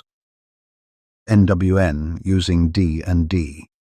3rd edition rules portrays Gulnan with typical vampire abilities, and players face her in a shrine where she's performing a ritual. The encounter isn't as celebrated, but it's a solid adaptation. The vampire template in the Aurora engine meant she could charm the player's henchman or turn to mist. The toolset of NWN even allowed community creators to craft their own vampire adventures, and many fan-made modules did, often using the vampire template and spawn behaviors from the rules. Neverwinter Nights 2, Obsidian 2006, had a memorable side quest where the player encounters a dwarf vampire named Koroboros in an old tomb, a likely homage to Ravenloft's demi-human vampires. Koroboros is a tragic figure, cursed and remorseful, which the player can either destroy or help find peace. This little story within NWN2's campaign echoes the kind of personal tragic horror that Van Richten's lore espouses for some vampires. The massively multiplayer online arena also brought D&D vampires to life. In Dungeons & Dragons Online, Turbine, SSG, 2006 to present, when the game eventually introduced the Ravenloft, the Curse of Strahd expansion, players could journey to Barovia and confront Strahd in a raid. DDO's implementation of Barovia was lauded for its atmosphere, The village of Barovia in-game is perpetually under a stormy night sky, and players undertake quests that mirror classic Ravenloft module events, for example rescuing Irina Kolyana, cleansing the Wizard of Wine's vineyard, exploring crypts in Castle Ravenloft. Facing Strahd in DDO required understanding classic tactics. During the final battle, one player had to wield the icon of Ravenloft, a holy symbol, to negate Strahd's regeneration, while others staked vampire brides that would revive if not properly dealt with. These mechanics directly nod to tabletop logic and force MMORPG players into quasi-DM roles, coordinating use of special items, etc. It's a testament to how enduring D&D's vampire lore is that even in an MMO format, the fundamental ideas, holy symbol holds a vampire at bay, stake the coffin, use sunlight spells, remain compelling gameplay. Meanwhile, the Neverwinter MMORPG, Cryptic, 2013 to present, likewise added a Ravenloft module in 2018, bringing Strahd and Barovia into that game. Neverwinter's version of Strahd's boss fight has the players alternate between the real world and the Shadowfell reflection of his castle, a creative twist leveraging D&D cosmology. Strahd's design in Neverwinter shows him as a caped, sword-wielding foe who occasionally turns into a swarm of bats, visually dynamic, though arguably more action hero than the subtle deceiver of pen and paper. Still, narrative instances, like inviting the players to dine at Castle Ravenloft before turning on them, were preserved, proving the transmedia strength of that scene, which traces back to the original module's famous dinner with the vampire. Beyond PC RPGs, even console action games touched on D&D vampires. Iron and Blood, Warriors of Ravenloft. Acclaim, 1996. A fighting game, featured Strahd as a final boss combatant, though the game was poorly received and took many liberties, depicting Strahd as a muscle-bound warlord in armor, which is off-key from his usual refined presentation. The board game and miniature realms also integrate D&D vampires. For instance, WizKids pre-painted miniatures have produced numerous Strahd figures, and in the board game, Lords of Waterdeep, Undermountain expansion, one of the intrigue cards references a vampire crime lord in Skullport, showing even Euro-style board games sprinkle in vampiric flavor. Importantly, these video game portrayals often have to simplify or amplify aspects of vampires to fit gameplay. For example, in Baldur's Gate 3, the developers had to make Astarion, as a vampire spawn, not completely overpowered, so they gave him a specific feature. He can bite once per short rest to gain a buff and heal himself, but it's regulated so as not to break the game. They also illustrate his sunlight weakness by a narrative device. He has a magical charlatan's cloak that lets him tolerate daylight. This is a clever way to incorporate the weakness while not forcing the player to avoid daytime entirely. Similarly, video games often use visual cues for vampire weaknesses. In BG3, if Astarion tries to cross running water, he takes damage, a direct inclusion of that niche D&D rule. The fidelity to D&D source material across these games varies, but is generally high for those specifically adapting modules, like the Ravenloft games, and moderate for those using original stories. Baldur's Gate took some creative license but stayed true to the spirit. A common thread is that Strahd von Zarovich is virtually always depicted consistently as the archetypal D&D vampire lord, cunning, cruel, yet tragically noble, which speaks to how effectively the Hickman's original creation transcended the tabletop and became a figure recognizable in other media. Likewise, the mechanical elements like level drain and charm have been implemented in ways that players have come to understand intuitively. Oh no, that shadowy figure is draining my levels in-game. It must be a vampire. In conclusion, D&D's vampires have made a successful leap into video games, carrying with them the distinctive D&D mechanics and Gothic storytelling that define them. From the pixelated crypts of Strahd's Possession to the fully voiced drama of Baldur's Gate 3, these adaptations have allowed players not just to read or roll dice about vampires, but to viscerally experience the fear of having a level drained, the tension of hunting a creature that only dies if staked in its coffin, and even the morally complex journey of playing as a creature of the night, struggling against their darker urges. The enduring popularity of these titles, and the excitement that surrounds any announcement of Ravenloft content in a game, underscores the cultural impact D&D's vision of the vampire has had on interactive entertainment, variants, and offshoots. One of the richest aspects of Dungeons & Dragons' take on vampires is the sheer variety of vampiric forms that have appeared. Far from a one-size-fits-all monster, the term vampire in D&D can indicate a spectrum of related creatures and templates, each with unique mechanics and narrative roles. These variants and offshoots have been introduced over various editions to incorporate global folklore, to explore what-if scenarios of vampirism in different species, and to offer dungeon masters an expanded palette of undead antagonists. Vampire Spawn. Perhaps the most ubiquitous offshoot is the vampire spawn, the lesser kind of vampire created when a vampire drains a victim and does not share its own blood. In earlier editions, these were often just treated as new vampires under control, but 3rd edition and onward made the spawn a distinct stat block. Spawn lack full intellect or free will, they serve their creator. They typically cannot shape-change or summon creatures, nor can they create more spawn themselves. This enforces the hierarchy. Only vampire lords, true vampires, can proliferate the race. Vampire spawn fill the niche of minions or foot soldiers. For example, in Curse of Strahd, the vampire spawn, representing Strahd's brides, lurk in the castle and attack the party on his behalf. Mechanically, spawn in 5th edition are weaker, lower challenge rating, and have a flaw where they fall under a true vampire's control, depicting that Dracula Renfield-style bond. They often appear as tragic figures too. Many spawn were unwilling victims now in thrall, which adventurers might even rescue. If the master dies, some editions allowed the spawn to regain their soul, or at least break free. Nosferatu. D&D has used Nosferatu in a couple of ways. In the Ravenloft context, Nosferatu were introduced in Realm of Terror to describe a more benign, often morally neutral vampire variant.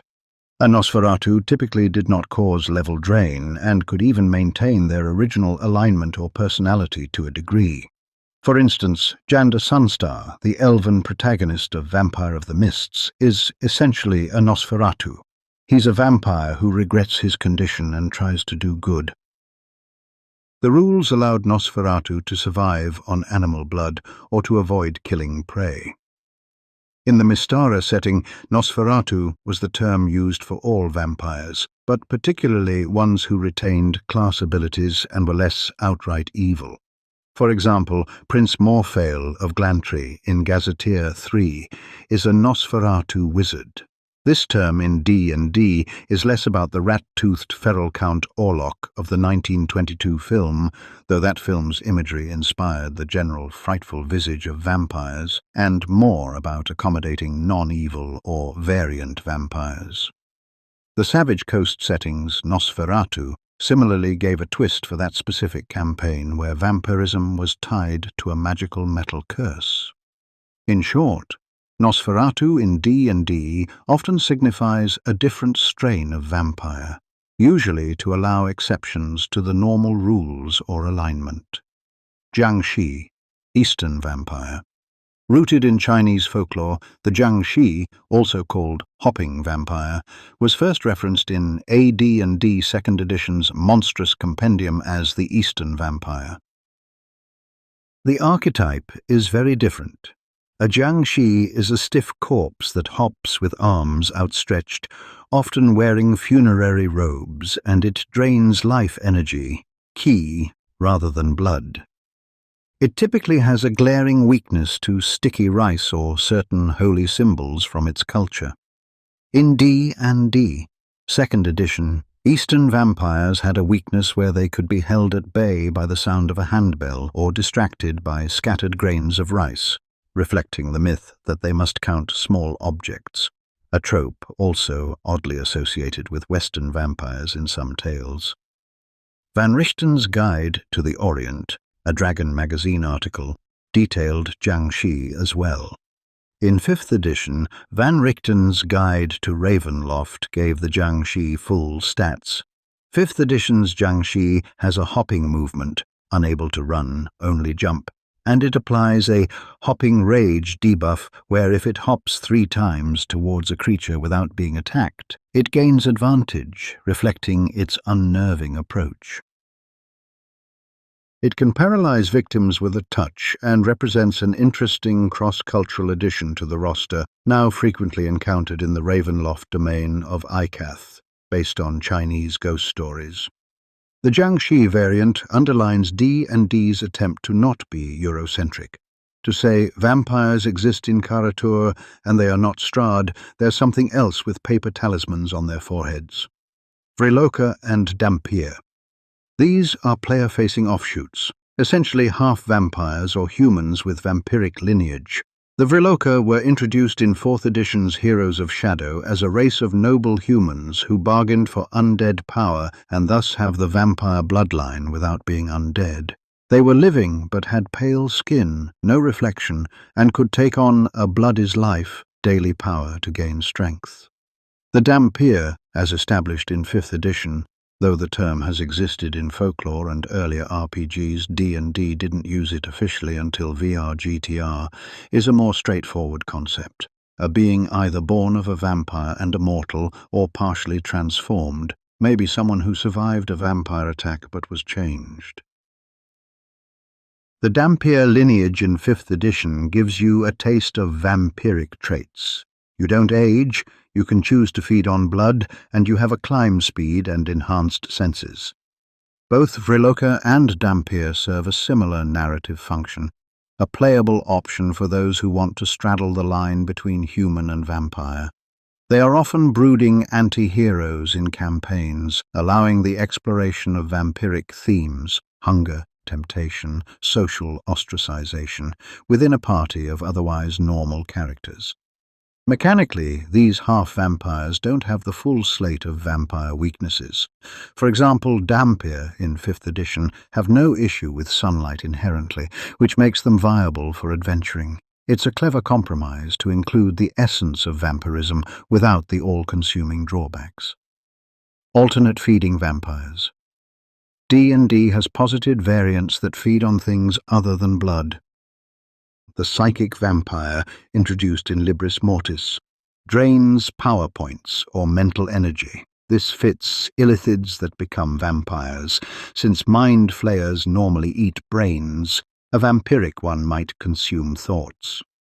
The cerebral vampire from Van Richten's arsenal similarly feeds on neural energy or spinal fluid. These variants often come up when blending vampirism with other creature types or in particular settings where blood drinking might be redundant. For instance, the brain-eaters of Blutsburg in Ravenloft, mind-flayer vampires, wouldn't slurp blood like Strahd, they sap intellect. There's also the concept of energy vampires in some dragon articles, like undead, that drain life levels with a touch but don't drink blood per se. These sometimes overlap with wraiths or other incorporeal undead. Elemental or environmental variants. The swamp Velia and Velia in Mystara are a curious case. In Mystara's Night of the Vampire and related monstrous compendium, Velia were aquatic vampires, undead, who haunt bodies of water. The swamp Velia specifically infested marshes. They had features like the ability to travel through water and perhaps an aversion to leaving their watery habitat. The idea of a water vampire is relatively rare in folklore, though Slavic lore had the vodunoi and others, but D&D created these likely to challenge players in environments where a traditional coffin wouldn't be present. Similarly, Ravenloft's domains have had unique strains. For example, in the frozen domain of Vorostikov, there were rumors of Vordalax, a Russian term for vampire, which might have properties adapted to cold, though in Ravenloft that term was repurposed as a sort of werewolf-vampire hybrid. We've also seen jungle vampires. Some dragon articles mention the Ramanga, inspired by African legends, which in D&D was a kind of vampire that arises among tribal cultures. Monstrous vampires. D&D famously allows monstrous races to also have vampires. Over editions, we have seen or had stats for vampiric dragons, vampiric illithids, vampire giants, vampire goblins, even vampire fish. The soul-sucker fish in Mystara was essentially a vampiric catfish. The game often gives special names to these. For instance, Dragon number 348 introduced the Cassian vampire, specifically named after Kas, which had features reminiscent of that infamous vampire, perhaps a fighter-oriented vampire. It also listed shadow vampires, savage vampires, etc., which were templates to create more bestial or elusive undead. The illithid vampire, as noted, appears in Lords of Madness, an illithid that was infected with vampirism, combining psionic powers with undead traits. These monstrous vampires often required tweaking the lore. For instance, why would a mind flayer become a vampire? In Thoughts of Darkness, a 2nd edition Ravenloft adventure, the illithids experimented on vampirism as a way to achieve immortality, leading to a singular illithid vampire named Kas von Zarovich, half illithid, half human vampire, actually Strahd's distant relative in a bizarre plot. And yes, the name indicates an offshoot. Lissa is an example of D&D mixing its bloodlines to create new, unique villains. Unique named variants. D&D literature is peppered with singular named vampire offshoots who sometimes define their own category. For example, Kas the Bloody-Handed in some later editions, for example, 3rd edition's Sword of Kas article, is presented as a vampire death knight, implying he's a unique blend of two undead states. The Red Widow and Black Duke in Monster Manual 5 are unique vampires with special powers, the Red Widow being a female vampire with spider affinity, the Black Duke a warlord vampire. These one-of-a-kind foes might not spawn a whole race, but are effectively variants in their own right for DMs to use as powerful antagonists. Dhampiric creatures and bloodsuckers. Outside of humanoids, D&D has many creatures that drain blood or levels which, while not labelled vampire, borrow that motif. For instance, the Sturge, a low-level beast, is essentially a giant mosquito bat that drinks blood and bloats, a trope from folklore's more animalistic vampires and related to the real-world Desmodus bats. There's also the Penanggalan, which is a specific folkloric monster from Malaysia, a female vampire whose head detaches with trailing entrails. D&D's Fiend Folio included the Penanggalan as a type of vampire. In-game, Penanggalans were created by evil magic and could appear as normal women by day, but by night their head would fly off searching for blood of infants and pregnant women. This creature was so distinct it warranted its own entry, but conceptually it's a regional vampire variant. Ravenloft later included Penanggalans as well in certain domains. Half-vampire. Template. Before the formal dhampir lineage, 3rd edition's Dragon magazine number 313 introduced a half-vampire template, letting DMs create characters with one vampire parent. It was basically dhampir avant la lettre.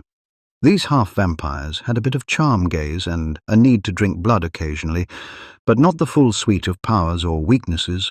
They often were used for NPCs who had some vampiric heritage without being outright monsters. Vampire Lord template. Discussed earlier, The Vampire Lord, 3rd edition Libris Mortis, deserves mention as a variant. It's essentially a template you add on top of an existing vampire to denote one who has by willpower or dark ritual broken free of the usual limitations. Vampire lords in 3rd edition could walk in daylight, albeit often with reduced powers in daylight depending on DM, were not necessarily repulsed by garlic or mirrors, and could have multiple spawn without the usual control limits. In lore, becoming a vampire lord might involve a special ceremony or simply surviving long enough. Age often equals power for vampires. In FR novels, there was a storyline of Zulkir Shas-Tam, a leech, creating a vampire Zulkir as an ally, showing interplay of high-level undead politics. Vampire lord rules could model such ancient masters. Alternate weakness, strength. Variants. Dragon Annual number 1 listed creatures like the Nalapsi and Stragoni. These two are both identified as vampires of a sort in that article. The Nalapsi, from Slovak lore, was a particularly vicious vampire thought to cause widespread death. In D&D, it might have been given extra powers or fewer weaknesses. The article likely gave a specific stat block, perhaps more dangerous than a normal vampire. The Stragoni, from Italian lore, Stragoni benefici, were said to be benevolent vampires or vampire hunters in folklore, though the term is obscure, might have been an attempt to create something like a good vampire, or at least an alternate kind. Given they appear in a list with ghosts and ghouls, D&D likely presented them as unique undead with different feeding habits or curse profiles. Dark Sun's sun vampires. In the Dark Sun setting, Athos, known for its brutal sun and lack of gods, standard undead are rare.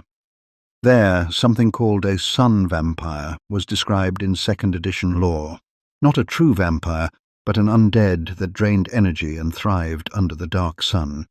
It's more of a setting-specific undead, possibly akin to a wight. Dark Sun also had an undead called Kaishaga, which is more like a lich.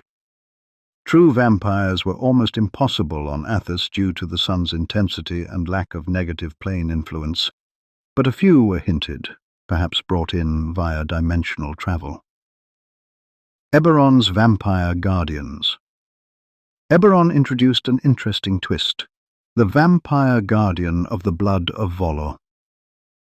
In Eberron's lore, some Karnathi undead are actually loyal soldiers fighting for their living nation.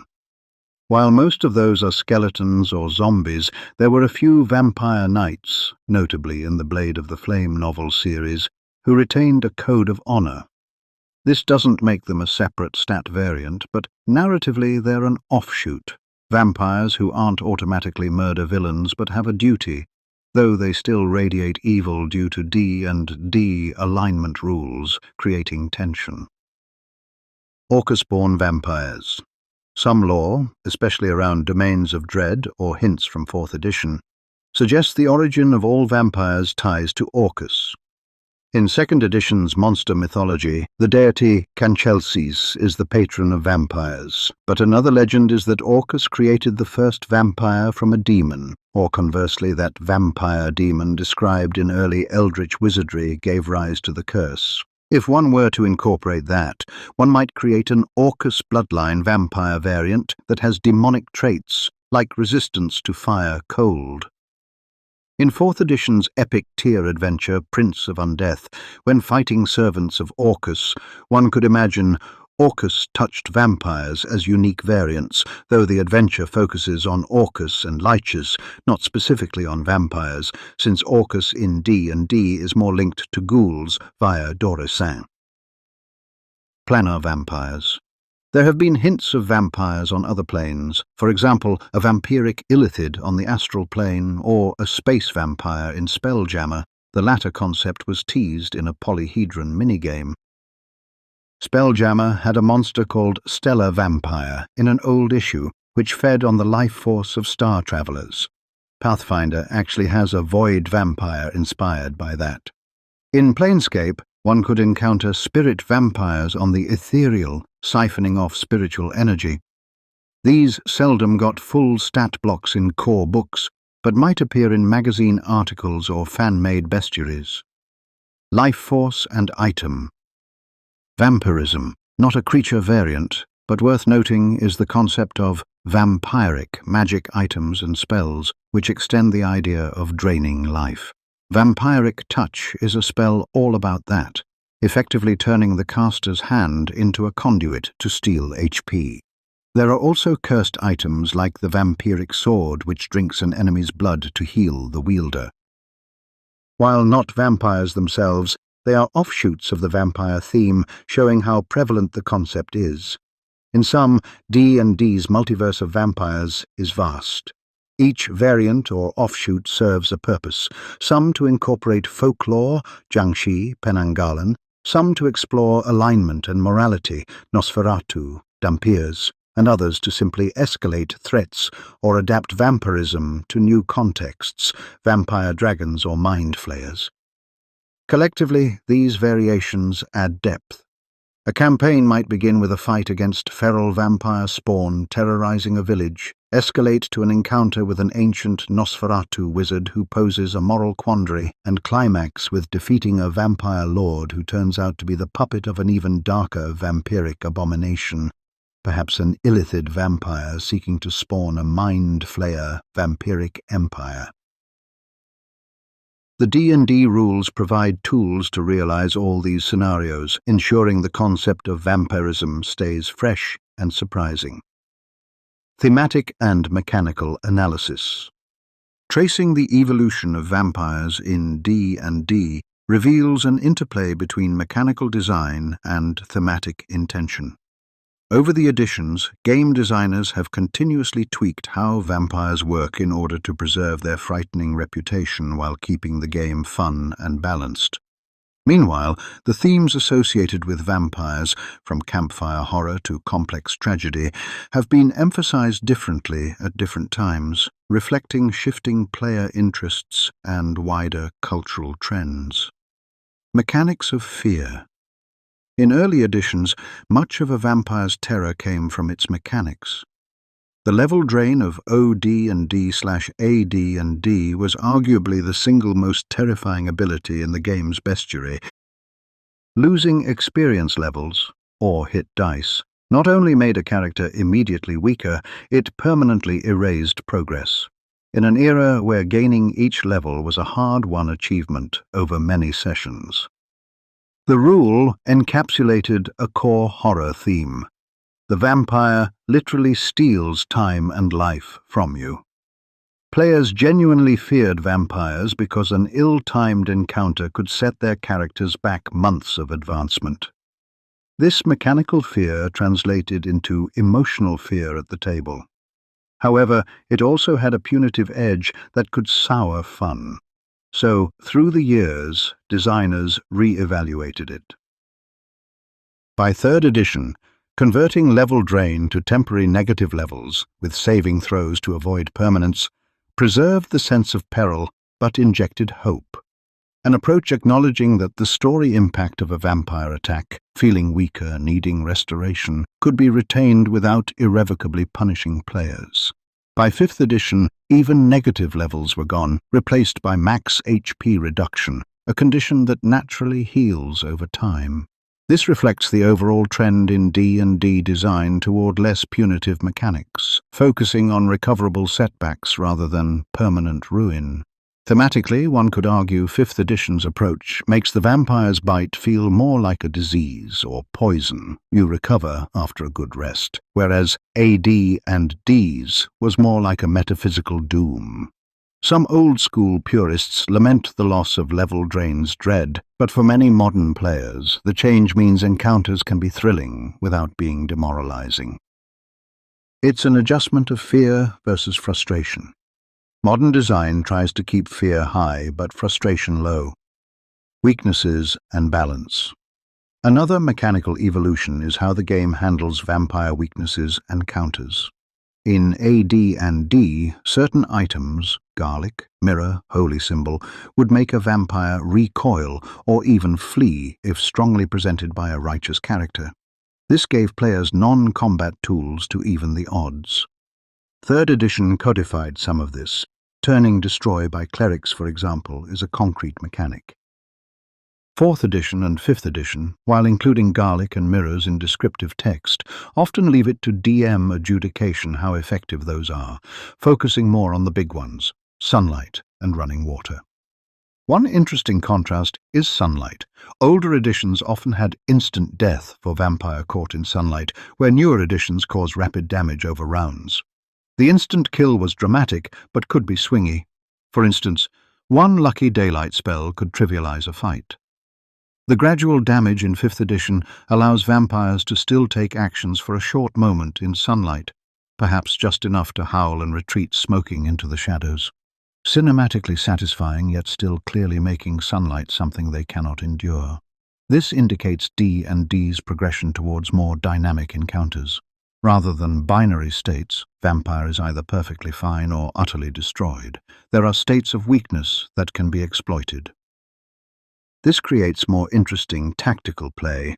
For example, in 5th edition Curse of Strahd, players might orchestrate blasting open the ceiling at dawn to let rays of sunlight weaken Strahd during the fight, but he won't evaporate in one shot. They still need to stake him. So the theme of vampires are harmed by holy and light remains, but mechanically it's calibrated to avoid one-strike wins or losses. Player characters as vampires. Perhaps one of the most intriguing thematic shifts has been the gradual acceptance of vampirism as a player experience. In 1st edition, 2nd edition, becoming a vampire was akin to game over. Your alignment flips to evil. You fall under DM control. This enforced the theme that vampirism is anathema to heroic adventure, a pure curse.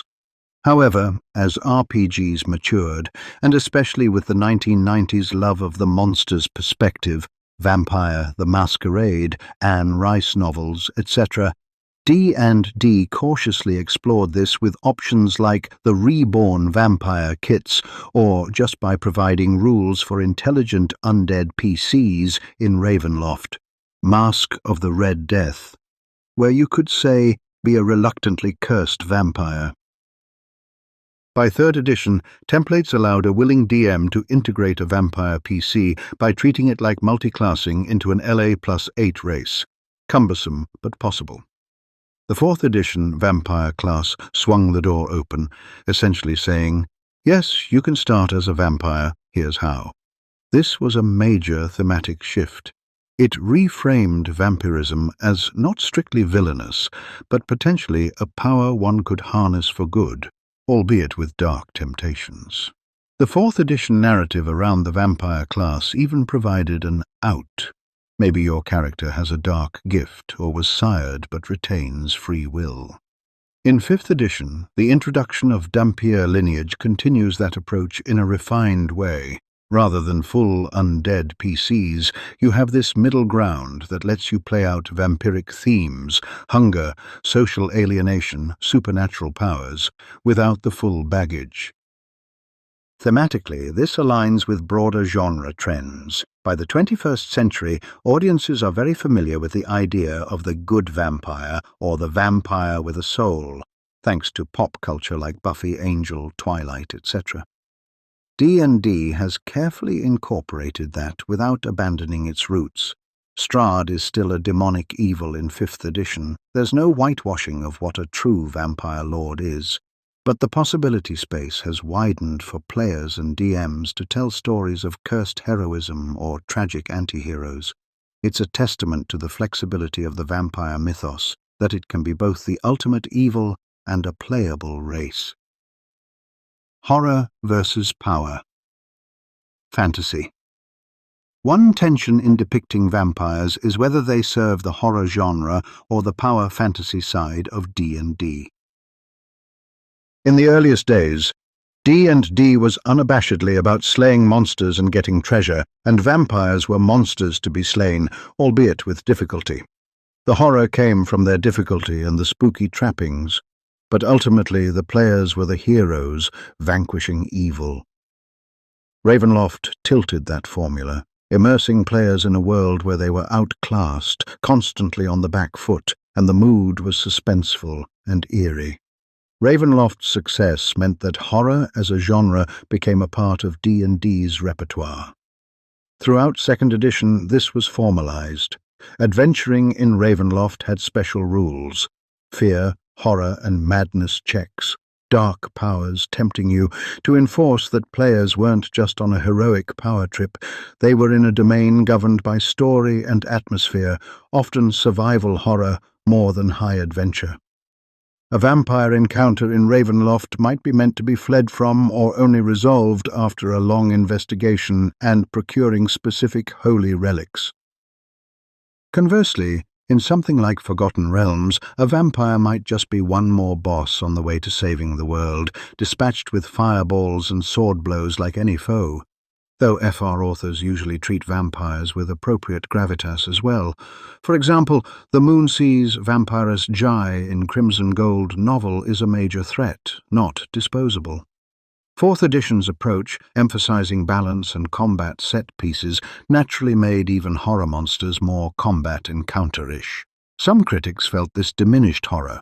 For example, if you know exactly by the rules what conditions cause a vampire to be stunned or how many HP it has, you're less scared and more solving a tactical puzzle. Wizards responded by releasing books like Shadowfell, Gloomwrought, which had advice on running scary games and using description to keep vampires mysterious, like describing the flicker of movement and slight breeze when a vampire in mist form passes by, instead of just saying, "You see a cloud." 5th edition, in turn, has sought a middle ground. Rules are clear enough, but DMs are encouraged to keep narrative at the forefront. The success of Curse of Strahd suggests that players relish a well-crafted horror experience in D&D, even though they know on some level that their characters are still heroes who will likely prevail. The game now acknowledges different modes. You can have a horror campaign where a single vampire is a campaign-long terror, or an action campaign where the party might mow through a coven of lesser vampires on the way to a boss. Both are valid, and the system supports both by scaling the creatures and by offering variant rules for horror checks, etc. in VRGTR. Theme of tragedy and corruption. Vampires in D&D started as straight villains, Sir Fang notwithstanding. But with the Hickman's injection of tragic backstory to Strahd, a theme of tragedy entered D&D's vampire lore strongly. We see echoes of that in later products. Van Richten's guide would often spend time on how vampires are made, what memories and emotions they carry, implying that behind each vampire is a tale of a fall from grace or a cursed fate. This aligns with a broader literary view of vampires as cursed souls, not just predatory monsters. D&D reflected that further with things like the Dark Powers checks in Ravenloft. If a PC used vampire-like evil acts, they risked becoming a vampire or other undead as corruption. The mechanical side of this was the idea that evil deeds cause literal transformation, a theme Ravenloft made explicit. Mechanically, Ravenloft adventures might have an ally NPC slowly transforming into a vampire, with stages giving players a chance to save or kill them.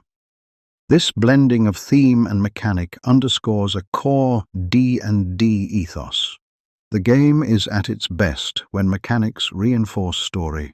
So, a player who read in Van Richten's guide that a vampire under 100 years old is impetuous and vulnerable in X way might notice an NPC seems to fit that description and plan accordingly, mixing lore with tactics.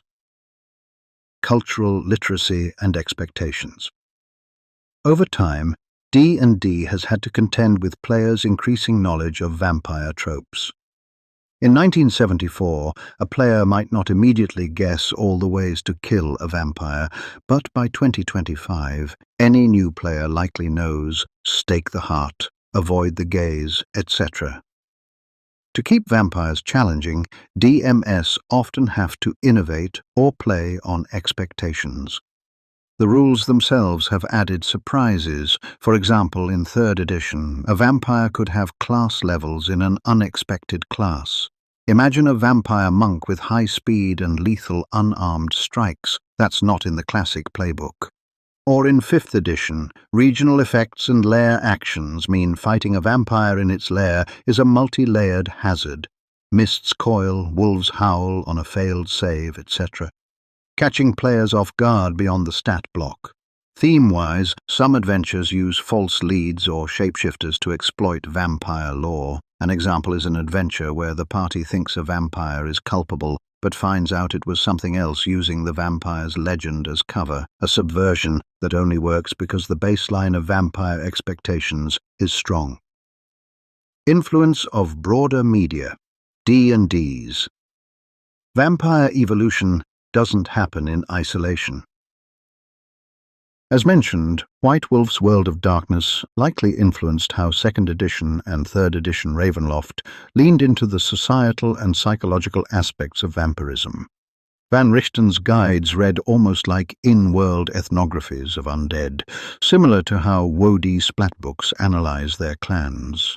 The popularity of Blade or anime like Hellsing in the early 2000s probably made the idea of a vampiric PC who hunts evil more palatable, paving the way for the 4th edition vampire class. When Twilight and other modern vampire romances hit the scene, D&D responded not by going full romantic vampire, but by being aware of that appetite. Hence the possibility in Curse of Strahd to have Irina's soul love Strahd or not is something the DM can tweak, offering a tragic romance angle if desired, or focusing purely on evil versus good. Meanwhile, comedic or light-hearted takes on vampires, like the Adventure Zone's Gerblin's storyline, ironically having a vampire boss, show that D&D groups can and do treat them with varying degrees of seriousness. Balance of villainy. Vampires also serve as a yardstick for a certain tier of villain in D&D. They are typically mid to high level threats. Mechanically, across editions, their power level relative to players has shifted as the game's balance changes. In AD&D, a single vampire could TPK a level 7 to 9 party if they were unprepared.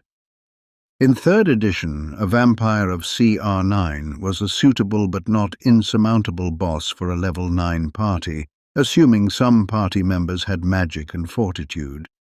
In 4th edition, vampires were inserted at multiple levels. There was even a low-level vampire spawn bloodhunter monster around level 4 for introductory threats, as well as high-level solo vampires. 5th edition's approach puts a vampire at CR13, formidable, but by that level parties have firepower to handle it, especially if they exploit sunlight or running water.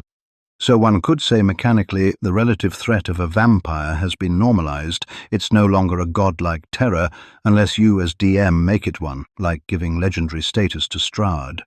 Thematic implications of that are interesting.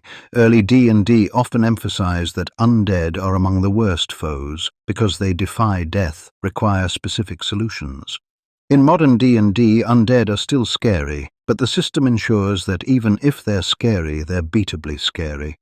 This is in line with 5th edition's general design of bounded accuracy and avoiding no-win scenarios. A group of level 5 adventurers stumbling on a vampire in 5th edition might be able to run or hold it off, whereas in 1st edition they'd just be done for.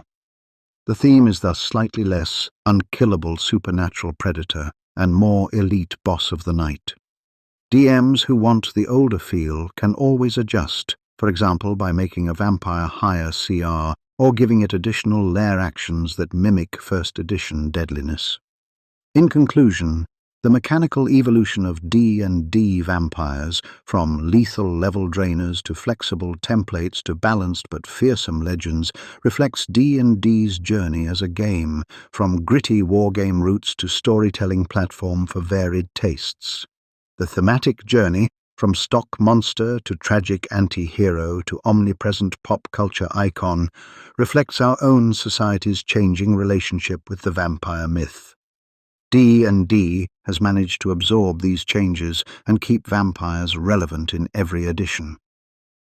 They remain one of the few monsters that can serve as an adventure's villain, a campaign's arch-nemesis, a player character's race, a friend or foe NPC, or an entire culture, as in domains ruled by vampires. This multifaceted utility is a big reason why vampires, and especially certain famous ones, continue to be synonymous with D&D across generations. Cultural impact. Vampires in Dungeons & Dragons have not only drawn from popular culture, but have, in turn, influenced it, helping shape the portrayal of vampires in fantasy gaming and beyond. Over the past 5 decades, D&D's interpretation of vampires, particularly the figure of Count Strahd, has left a mark on other role-playing games, video games, literature, and the general pop-cultural image of fantasy vampires. Within the role-playing hobby, D&D's Ravenloft set a precedent for blending classic Gothic horror with fantasy adventuring. When Ravenloft, the 1983 module, first appeared, it was relatively unique, a carefully plotted horror tale in a game known for hack-and-slash dungeon crawls. Its success demonstrated there was an appetite for narrative-driven, mood-driven adventures, and this lesson was not lost on the industry. TSR followed up with not only more Ravenloft adventures, but also the entire Ravenloft campaign setting in 1990, which arguably paved the way for other horror RPGs to find a market.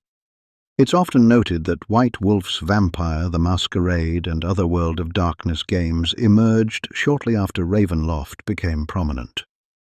While Vampire the Masquerade took inspiration primarily from Gothic punk literature and films, one cannot ignore that many early RPG players' first exposure to a vampire-centric game experience was via Ravenloft.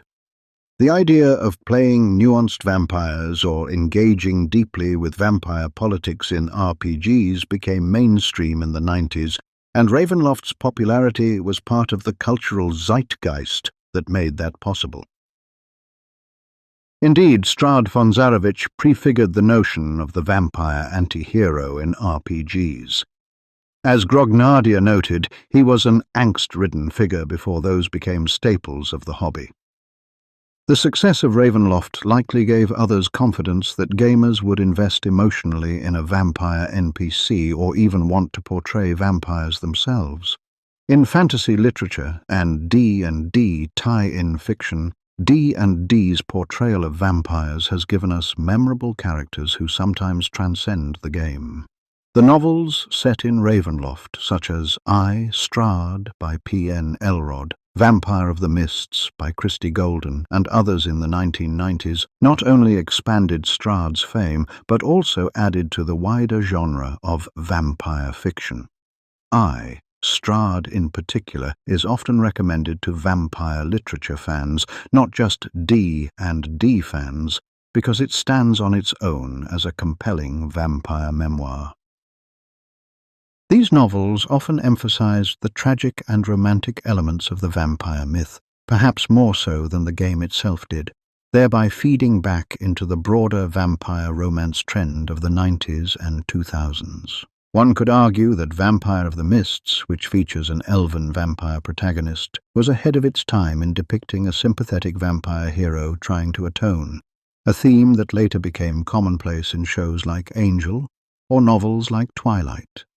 While those mainstream works weren't directly copying a little TSR novel, they were all part of a growing tapestry of vampire narratives where the monster has internal conflict. D&D fiction contributed to that tapestry.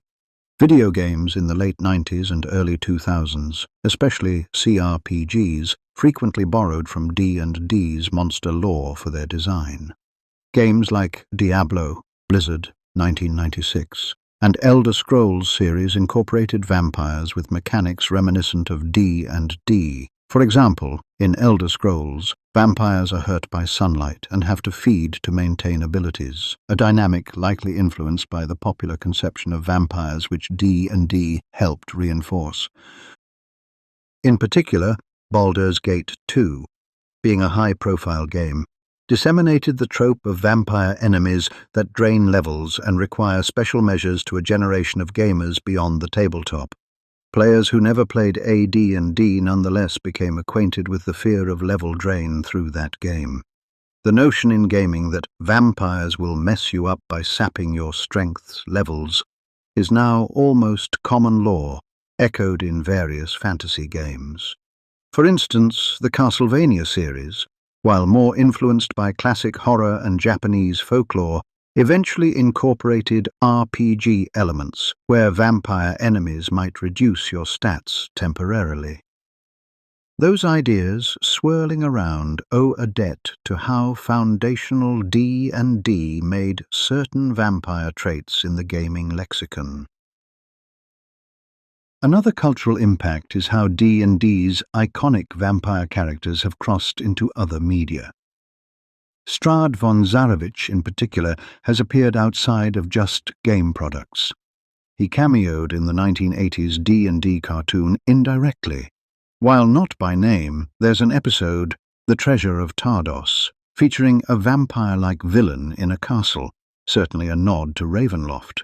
More recently, Wizards of the Coast's collaboration with Hasbro and others has seen Strahd included in things like Magic, The Gathering, The Adventures in the Forgotten Realms. Magic set in 2021 included a card for Strahd, Lord of Barovia.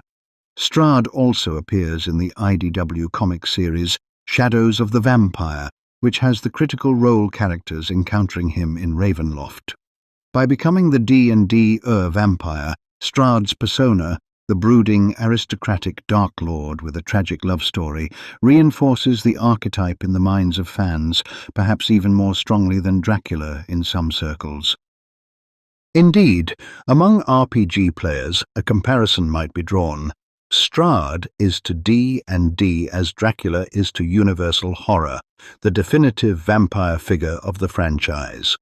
This has the effect that when, for instance, a new adventure or a fan creation in another game features a vampiric Dark Lord, the audience might say, "Ah, that's their Strahd." The trope of the vampire lord ruling a cursed land became a genre staple seen in games like The Witcher 3. The Blood and Wine expansion has a vampire duke in a land reminiscent of Barovia, or in Warcraft, the Sanlane in World of Warcraft are essentially vampiric nobles cursed by a dark power, an echo of Ravenloft's themes. D&D's treatment of vampires also influenced other tabletop RPGs and settings. For example, Pathfinder, Paizo's offshoot from D&D 3.5, has its own prominent vampire villain, Prince Ordranti of Ustalath, and an adventure Feast of Ravenmore with a vampire. Paizo leaned into gothic horror in their module series Carrion Crown, which is basically a love letter to Ravenloft, with analogues of Dracula, Frankenstein, werewolves, etc. The influence is direct. Designers who grew up on Ravenloft wanted to do their take, and thus D&D's vampire legacy propagates.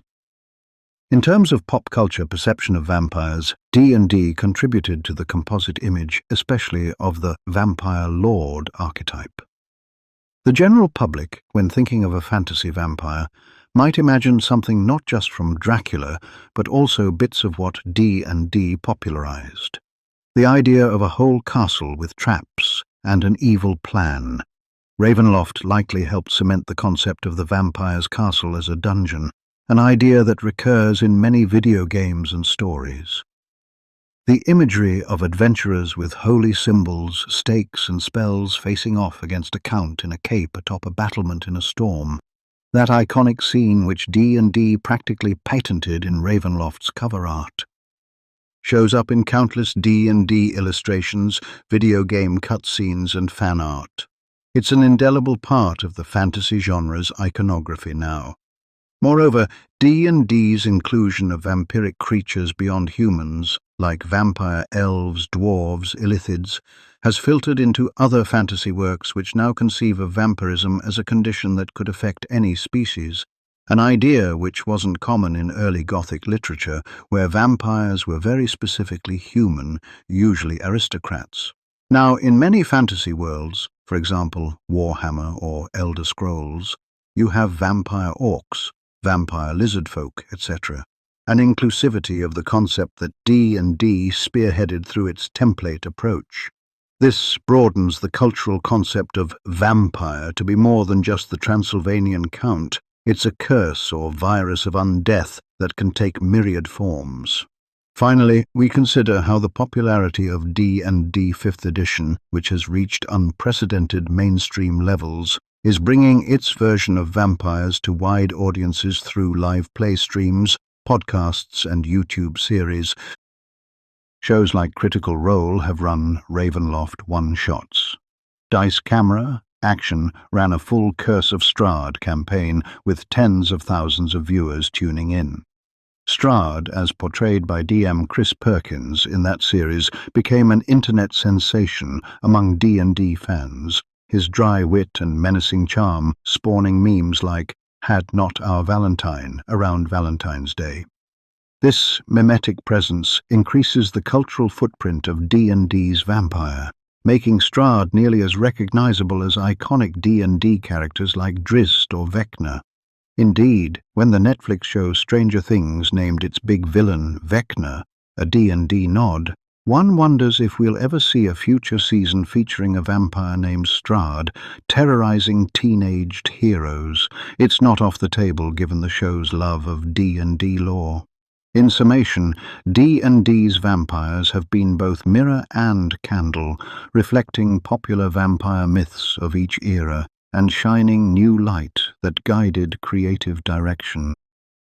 From the moment a group of 1970s wargamers decided to include a vampire in their dungeon, leading to the invention of the cleric class, through the Hickmans reshaping the D&D adventure as a gothic horror drama, to modern storytelling where a vampire can be a tragic PC, D&D has continually refreshed and reinforced the appeal of the vampire.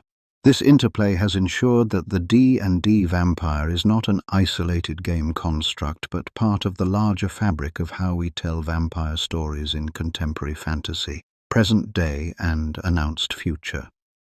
As of 2025, Dungeons & Dragons finds itself in a position of unprecedented popularity and continual reinvention. Vampires remain a vital part of its content, and recent releases as well as peeks at future plans indicate that this classic creature will continue to receive attention in the evolving landscape of D&D, including the forthcoming iteration often dubbed 1D&D, the next generation update of 5th edition. In the present day, the latest significant vampire-related releases were Van Richten's Guide to Ravenloft and Curse of Strahd, revamped. Van Richten's guide expanded the universe of Ravenloft far beyond Barovia, bringing back old domains and introducing new ones, many of which involve vampiric themes. For example, it features a domain called Vladeska Drakov's Falkovnia, a twist where instead of a vampire lord, the Dark Lord is a militaristic human, while zombie hordes ravage the land, a nod to the idea of flipping expectations. The Dark Lord of a domain doesn't have to be a vampire, even if the domain story uses other undead tropes. But classic domains like Barovia are updated too, with notes on how to run Strahd in 5th edition, and even alternative campaign arcs, like What if Strahd had a son, or What if Strahd could be redeemed options, to freshen the experience for old hands. Curse of Strahd, revamped, represented the 2016 adventure in a deluxe format, underscoring WotC's acknowledgement that this particular vampire tale is evergreen and continues to draw new fans. Indeed, Curse of Strahd is frequently recommended as one of the best 5th edition campaigns, a status that ensures Strahd's story will be played and replayed at tables around the world for years to come. In organized play and community content, vampires also feature. The D&D Adventurers League organized play had a Season 4, Misty Fortunes and Absent Hearts, which tied into Curse of Strahd, allowing players to gradually experience Barovia in episodic adventures. In the wider community, countless fan creations on the DM's Guild, a marketplace for D&D 5th edition content, revolve around vampires. From guides on creating vampire player characters to adventures about hunting a vampire in Waterdeep's sewers. The continuous churn of such content illustrates that the fascination is alive. DMs and players alike find new angles on the old bloodsucker. As for 1D&D, the code name for the 2024 updated rule set, essentially a revised 5th edition, public playtest materials and announcements so far have not singled out vampires for specific redesign beyond general monster stat block changes. Wizards of the Coast has indicated that in the new Dungeon Master's Guide, they plan to include more guidance on classic dungeon and adventure building, perhaps even including a full example dungeon. It would not be surprising if Castle Ravenloft or a similar mini-scenario is showcased, given its iconic status.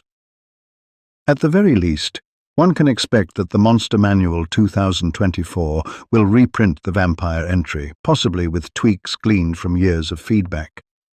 For instance, WotC might simplify certain traits or adjust challenge rating. We might see the spawn relationship clarified further, maybe even a template for spawn in the DMG if they push more customization tools. There's also Planescape and the Deck of Many Things book in the pipeline, though those are tangential. Planescape could conceivably mention vampires in the multiverse context. For example, how the Blood War uses vampiric fiends, or what happens to vampires on the positive plane. They likely explode. But more concrete would be any future Ravenloft content. VRGTR opened the door to dozens of domains, and many fans have speculated that Wizards might publish adventure anthologies or campaigns set in other Ravenloft domains. If so, we could see the return of figures like Princess Sakata, a vampire-like spirit from Ikath's Asian horror domain, or Baron Ulrich von Karkov, the aforementioned panther vampire lord of Valachan in older editions. These characters exemplify how D&D can combine vampirism with other themes, in Valachan's case, a shape-shifting big cat who is also vampiric. Given the positive reception of VRGTR, which included several unique vampire stat blocks, for example the jiangshi and some vampiric mindflayer thralls in Bloodspur, it's likely that designers will continue exploring vampires under new guises. Another announced development is the adventure in Krynn, Dragonlance, Shadow of the Dragon Queen, 2022. Krynn in classic Dragonlance didn't feature vampires heavily, focusing more on undead like ghosts and death knights. However, who knows? Perhaps future Krynn content might incorporate a local spin on vampires. One of the other publishers' influences, the Heroes of Horror, 2005 3rd edition, and Open Grave 4th edition style content might get reimagined for 1D&D to support DMs in running horror. If so, vampires will be front and center as the exemplars of horror in fantasy. In terms of the D&D multimedia expansions, we stand on the cusp of D&D feature films, TV series, etc. The 2023 film Dungeons & Dragons, Honor Among Thieves, didn't include vampires. It featured a lich as the undead representative. But if a Ravenloft adaptation ever occurred in film or animation, it would bring Strahd to a mainstream audience in a big way. Wizards has shown interest in leveraging their famous storylines. For example, Dragonlance got a board game tie-in and Magic the Gathering card set. Ravenloft/Barovia received a Magic. The Gathering Secret Lair drop crossover card set in 2021, which indicates Wizards sees Ravenloft as one of the pillars of D&D's IP that can cross-pollinate. In that secret lair, the art and flavor of cards like Sanguine Bond were given Ravenloft art, with Strahd. The continuous reissuing and repackaging of Ravenloft material, from 1st edition's House of Strahd to 3rd edition's Expedition to Castle Ravenloft to 5th edition's Curse of Strahd, plus board games and mini-sets, suggests that any future edition will likewise keep that story alive. At the gaming table, one notable recent trend is the rise of Gothic and horror-themed actual play shows, where DMs run Ravenloft or Ravenloft-inspired campaigns. The audience for these is robust, showing that in present day, players relish the chance to be scared and challenged in a D&D context. Wizards has embraced this with event weekends, like a Curse of Strahd weekend on the D&D Twitch channel, and releasing free adventures such as The Hidden Lord in Dungeon Magazine Online, which had vampire foes. Looking forward, if we extrapolate from current design philosophies, the future of vampires in D&D may involve even more modularity and player customization. 1D&D playtests have introduced the concept of lineage feats, where at higher levels you can take feats tied to your race or background. It's conceivable they could implement something like a vampirism feat chain, enabling a PC to gradually become a vampire through choices, not unlike how 3rd edition had the tainted prestige classes in Heroes of Horror. This would formalize what is usually a narrative development, character gets bit, DM homebrews consequences, into a player-facing option. The design team has been attentive to community creative outputs. Since many homebrew, playable vampire rules exist, they might streamline an official version. Another aspect is diversity of representation. In older art, vampires in D&D were almost always white European-coded males, Strahd, Lord Soth's vampire minions, etc., with a few female exceptions, such as Gabrielle Adair, a half-vampire in Ravenloft. Modern D&D has been consciously diversifying its art and characters. VRGTR introduced domains inspired by non-European cultures, Ikath, Kalakari, etc., bringing in vampire-like creatures of different cultural origins. Expect future content to continue this trend, perhaps a sourcebook or adventure that explores vampire lore in, say, Zakara, Al-Qadim's setting, maybe featuring the Middle Eastern ghoul or Al-Saba vampires of Arabian Nights lore, or in Mastica, Central American-inspired setting, perhaps adapting the Quivatateo, Aztec vampire witch, which actually appeared in that Dragon annual list. The D&D multiverse is vast, and vampires, as creatures of legend present in some form on every real continent, give a perfect avenue to explore horror through multiple lenses. In summary, the present state of D&D sees vampires firmly entrenched in both the rules and the popular imagination of the game's community. They are continually refreshed through new stories. Every time a group runs Curse of Strahd or a DM creates their own vampire villain for a homebrew setting, the legacy grows. And through crossovers, the future promises that vampires will adapt alongside D&D's rule evolutions. Whether that's through new player options, perhaps a vampire background in a Ravenloft sourcebook giving minor perks and flaws, through storylines, maybe a multiverse Avengers-style campaign where classic villains like Strahd team up, which could be a fun module concept, or simply through ongoing fan usage. Vampires have that rare combination of traits, mechanically compelling, narratively rich, culturally iconic, that ensures they will never go out of fashion in D&D. The game began with them in 1974, and as it moves into its next incarnation, one can be sure that somewhere in those pages will be the timeless words, "Vampire, a creature of the night that sustains itself on the blood or life force of the living. An invitation for every new generation of players to step into a mist-shrouded land and feel their heart race as a figure with burning eyes welcomes them to his table." Conclusion. From its humble origins as a monster listing in the 1970s to its current status as a storied pillar of the D&D mythos, the vampire in Dungeons & Dragons has undergone a remarkable journey. In this dossier, we have followed that journey chronologically, observing how each era of D&D brought new layers to the concept of vampires and vampire lords, mechanically, narratively, and culturally. Origins and inspirations. We saw that D&D's vampires did not emerge in a vacuum. They were drawn from a deep well of folklore and fiction. Classic literary vampires like Lord Ruthven and Count Dracula served as direct models, giving D&D its archetype of the suave, noble undead. Simultaneously, the game's designers tapped into primal folklore, the Nosferatu of Eastern Europe, the apotropaic weaknesses like garlic and sunlight, ensuring that the game's rendition resonated with players' existing conceptions of vampires. What made D&D's approach distinct was how it synthesized these influences into a game mechanic framework, turning fables into rules, for example, translating vampires hate sunlight into instant death by sunlight in early rules, or vampires charm victims into a saving throw versus charm gaze. This alchemy of myth into game set the stage for all that followed. First appearance, Eldritch Wizardry, 1976.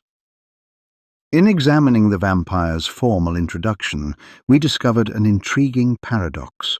While vampires were present from OD&D's start, it was Eldritch Wizardry that truly immortalized them in D&D lore by introducing Kas, a named vampire whose betrayal of Vecna ties vampirism into the grand narrative of the game world.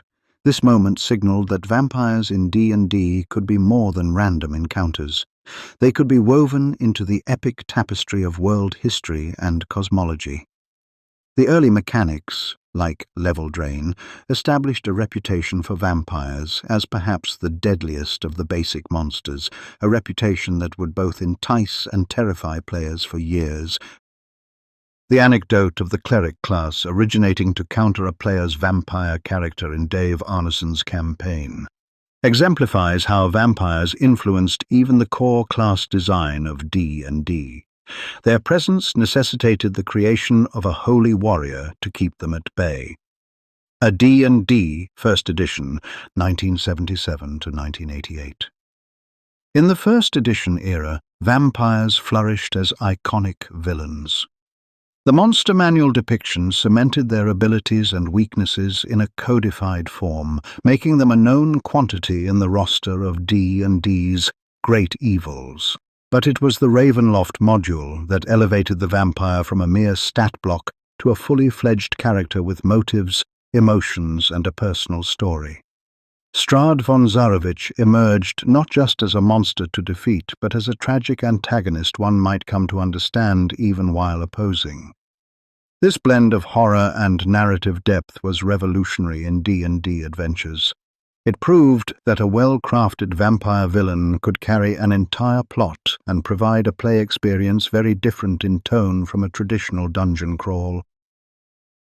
Mechanically, First Edition kept vampires ultra-lethal, 2-level drains per hit, reinforcing their role as endgame caliber threats. Yet players had tools, like the famous holy symbol of Ravenkind in Ravenloft, or creative use of spells, that made defeating a vampire as much a puzzle and achievement as it was a combat. Culturally, Strahd and Ravenloft made such an impression that even today, Strahd is arguably D&D's most famous villain, a testament to the enduring power of that First Edition era innovation. A D&D Second Edition, 1989 to 1999. The Second Edition broadened the horizons. With Ravenloft as a full setting, vampires were now a genre unto themselves in D&D. This era brought us Van Richten's Guide to Vampires, a dedicated treatise that examined vampirism with almost academic rigor, in-universe. We got a plethora of vampire variants, from other cultures' vampires like the Chinese jiangshi and the Philippine mandurugo, to demi-human vampires, dwarves, elves, etc., and even oddities like illithid vampires. The game seemed eager to ask, what would a vampire look like here or here? An exercise that enriched the lore and provided countless adventure seeds. Vampires were not confined to Barovia. They appeared in forgotten realms, with unique NPCs and even hints of vampiric organizations in Westgate's Nightmask's Thieves Guild. In Greyhawk, Vecna's story always harkening back to Kas, in Planescape, where a vampire might run a faction or end up as a petitioner on the lower planes, and beyond. Mechanically, aside from some softening of energy drain via optional rules, 2nd edition largely maintained the status quo of vampires as terrifyingly strong. But it also allowed that strength to be used by PCs indirectly, via kits, and the possibility of temporary alliances or moral dilemmas with vampires. The inclusion of tragic or even benevolent vampires, like the Nosferatu, who could be neutral good, introduced moral greyness into D&D's treatment of undead, prefiguring the wider 1990s trend of sympathetic monster characters. D&D 3rd/3.5 edition, 2000 to 2007. 3rd edition represented a systematic overhaul, and for vampires this meant the template system transformed how they were used. The vampire could now be applied to almost any creature, which had a democratizing effect on the trope. We suddenly had concrete rules to support all those vampire illithid ideas and more. This made vampires more flexible in storytelling. A DM could surprise players with an ogre vampire or even a vampire dragon, and it was fully supported by rules. The cost was that the singular identity of the vampire diffused into many types, but Libris Mortis and other undead-themed supplements balanced that by inventing new specialized vampire types, for example the Vampire Lord template stripping weaknesses or elemental-themed vampires like swamp vampires. 3rd edition also was the high point of vampire PC ambition. Rules existed to play one, albeit with heavy adjustment. Prestige classes and feats flirting with vampirism, like life-drinker weapons, tomb-tainted soul feat, etc., let players nibble at the edges of undeath's power. Thematically, 3rd edition, and the contemporaneous open-game license ecosystem, resulted in a proliferation of vampire fiction and scenarios. Many D20 books not by Wat C. also featured vampire lords, reflecting how embedded the concept was in fantasy gaming by that time. Mechanically, the big change was the removal of permanent level drain, a nod to playability and fairness, which indicated D&D was tilting from pure horror sensibility toward a more heroic action ethos, even in Ravenloft-like content. D&D 4th edition, 2008 to 2013. In 4th edition, vampires took on a somewhat different life. With tighter balance, no creature was meant to be overwhelmingly unfair, and so vampires were calibrated to be tough but manageable, their abilities reimagined in the context of healing surges and conditions. The boldest move was making vampire a player class, effectively normalizing the idea that one could start the game as a vampire character. This represented D&D fully embracing the vampire as hero, or at least anti-hero concept that had become popular in media. One might say this was the culmination of a shift from vampires are the other to be destroyed, to vampires are attractive and powerful, perhaps playable. At the same time, 4th edition's focus on big set-piece fights meant that vampires as villains often came with minions and environmental effects, so the Dracula scenario became more of a boss battle. Some of the old dread was lost in translation, which did not sit well with every fan, but the broader availability of vampires in different roles, PC, NPC, ally, etc., meant gaming groups could tell a wider variety of stories. 4th edition also gave us the Vryloka race, foreshadowing 5th edition's dhampir, a trend toward offering halfway options for those intrigued by vampirism without going all in. D&D, 5th edition, 2014 to present. The 5th edition can be viewed as a grand synthesizer. It has tried to combine the classic feel of 1st edition, 2nd edition with the flexibility and balance of 3rd edition, 4th edition. And in many ways it succeeded. Vampires in 5th edition are once again fearsome, their charm and bite are potent, and as legendary creatures they can be quite deadly. But they are also not game-ending for players. The removal of permanent level loss and availability of restoration magic ensures survivability. Curse of Strahd reaffirmed that the Gothic horror adventure has a prized place in D&D, winning awards and attracting new fans who might not otherwise play D&D, but are drawn to the Ravenloft atmosphere. 5th edition also introduced the dhampir lineage, which in a very elegant way lets players indulge in vampiric fantasy, even to the point of role-playing needing to feed, without disrupting the party dynamic, a refinement of 4th edition's bold experiment. At the same time, 5th edition expanded Ravenloft's scope to be more inclusive and diverse, showing that vampire stories are not a monolith. One domain's vampire lord might be a debonair count, another's a primal jungle fiend, another's an alien cerebral parasite. This approach both honors the archetype and innovates within it, which is likely the blueprint going forward. Key patterns and significance. Across all these eras, some patterns emerge. One is adaptability. The vampire legend has been flexible enough to fit into virtually any D&D setting and genre, from heroic fantasy to dark horror, to even comedic or light-hearted takes. Another is player fascination. No matter how the rules changed, players remained intrigued by vampires, whether as fearsome adversaries or as potential characters, and the game continuously evolved to feed that intrigue by giving more options or fine-tuning the challenge to keep it fun-scary instead of fun-killing. Mechanically, there's a clear trajectory from punitive realism.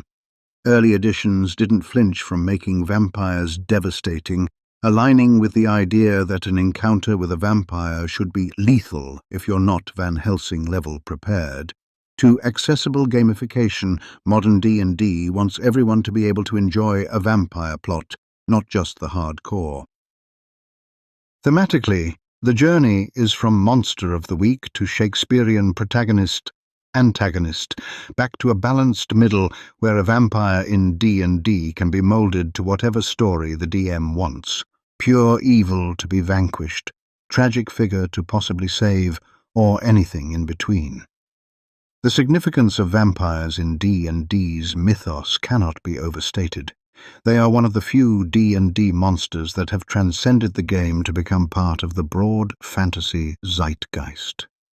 Just as D&D's depiction of dragons, with color-coded species and breath weapons, or its concept of drow or mind flayers, have influenced fantasy media, so too has its depiction of the vampire lord with all his panache and sorrow influenced how people think of fantasy vampires as distinct from purely horror or purely urban Gothic ones.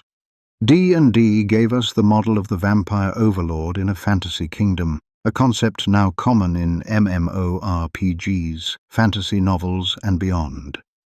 In closing, the tale of D&D's vampires is a testament to the game's ability to grow and reinvent while respecting its roots.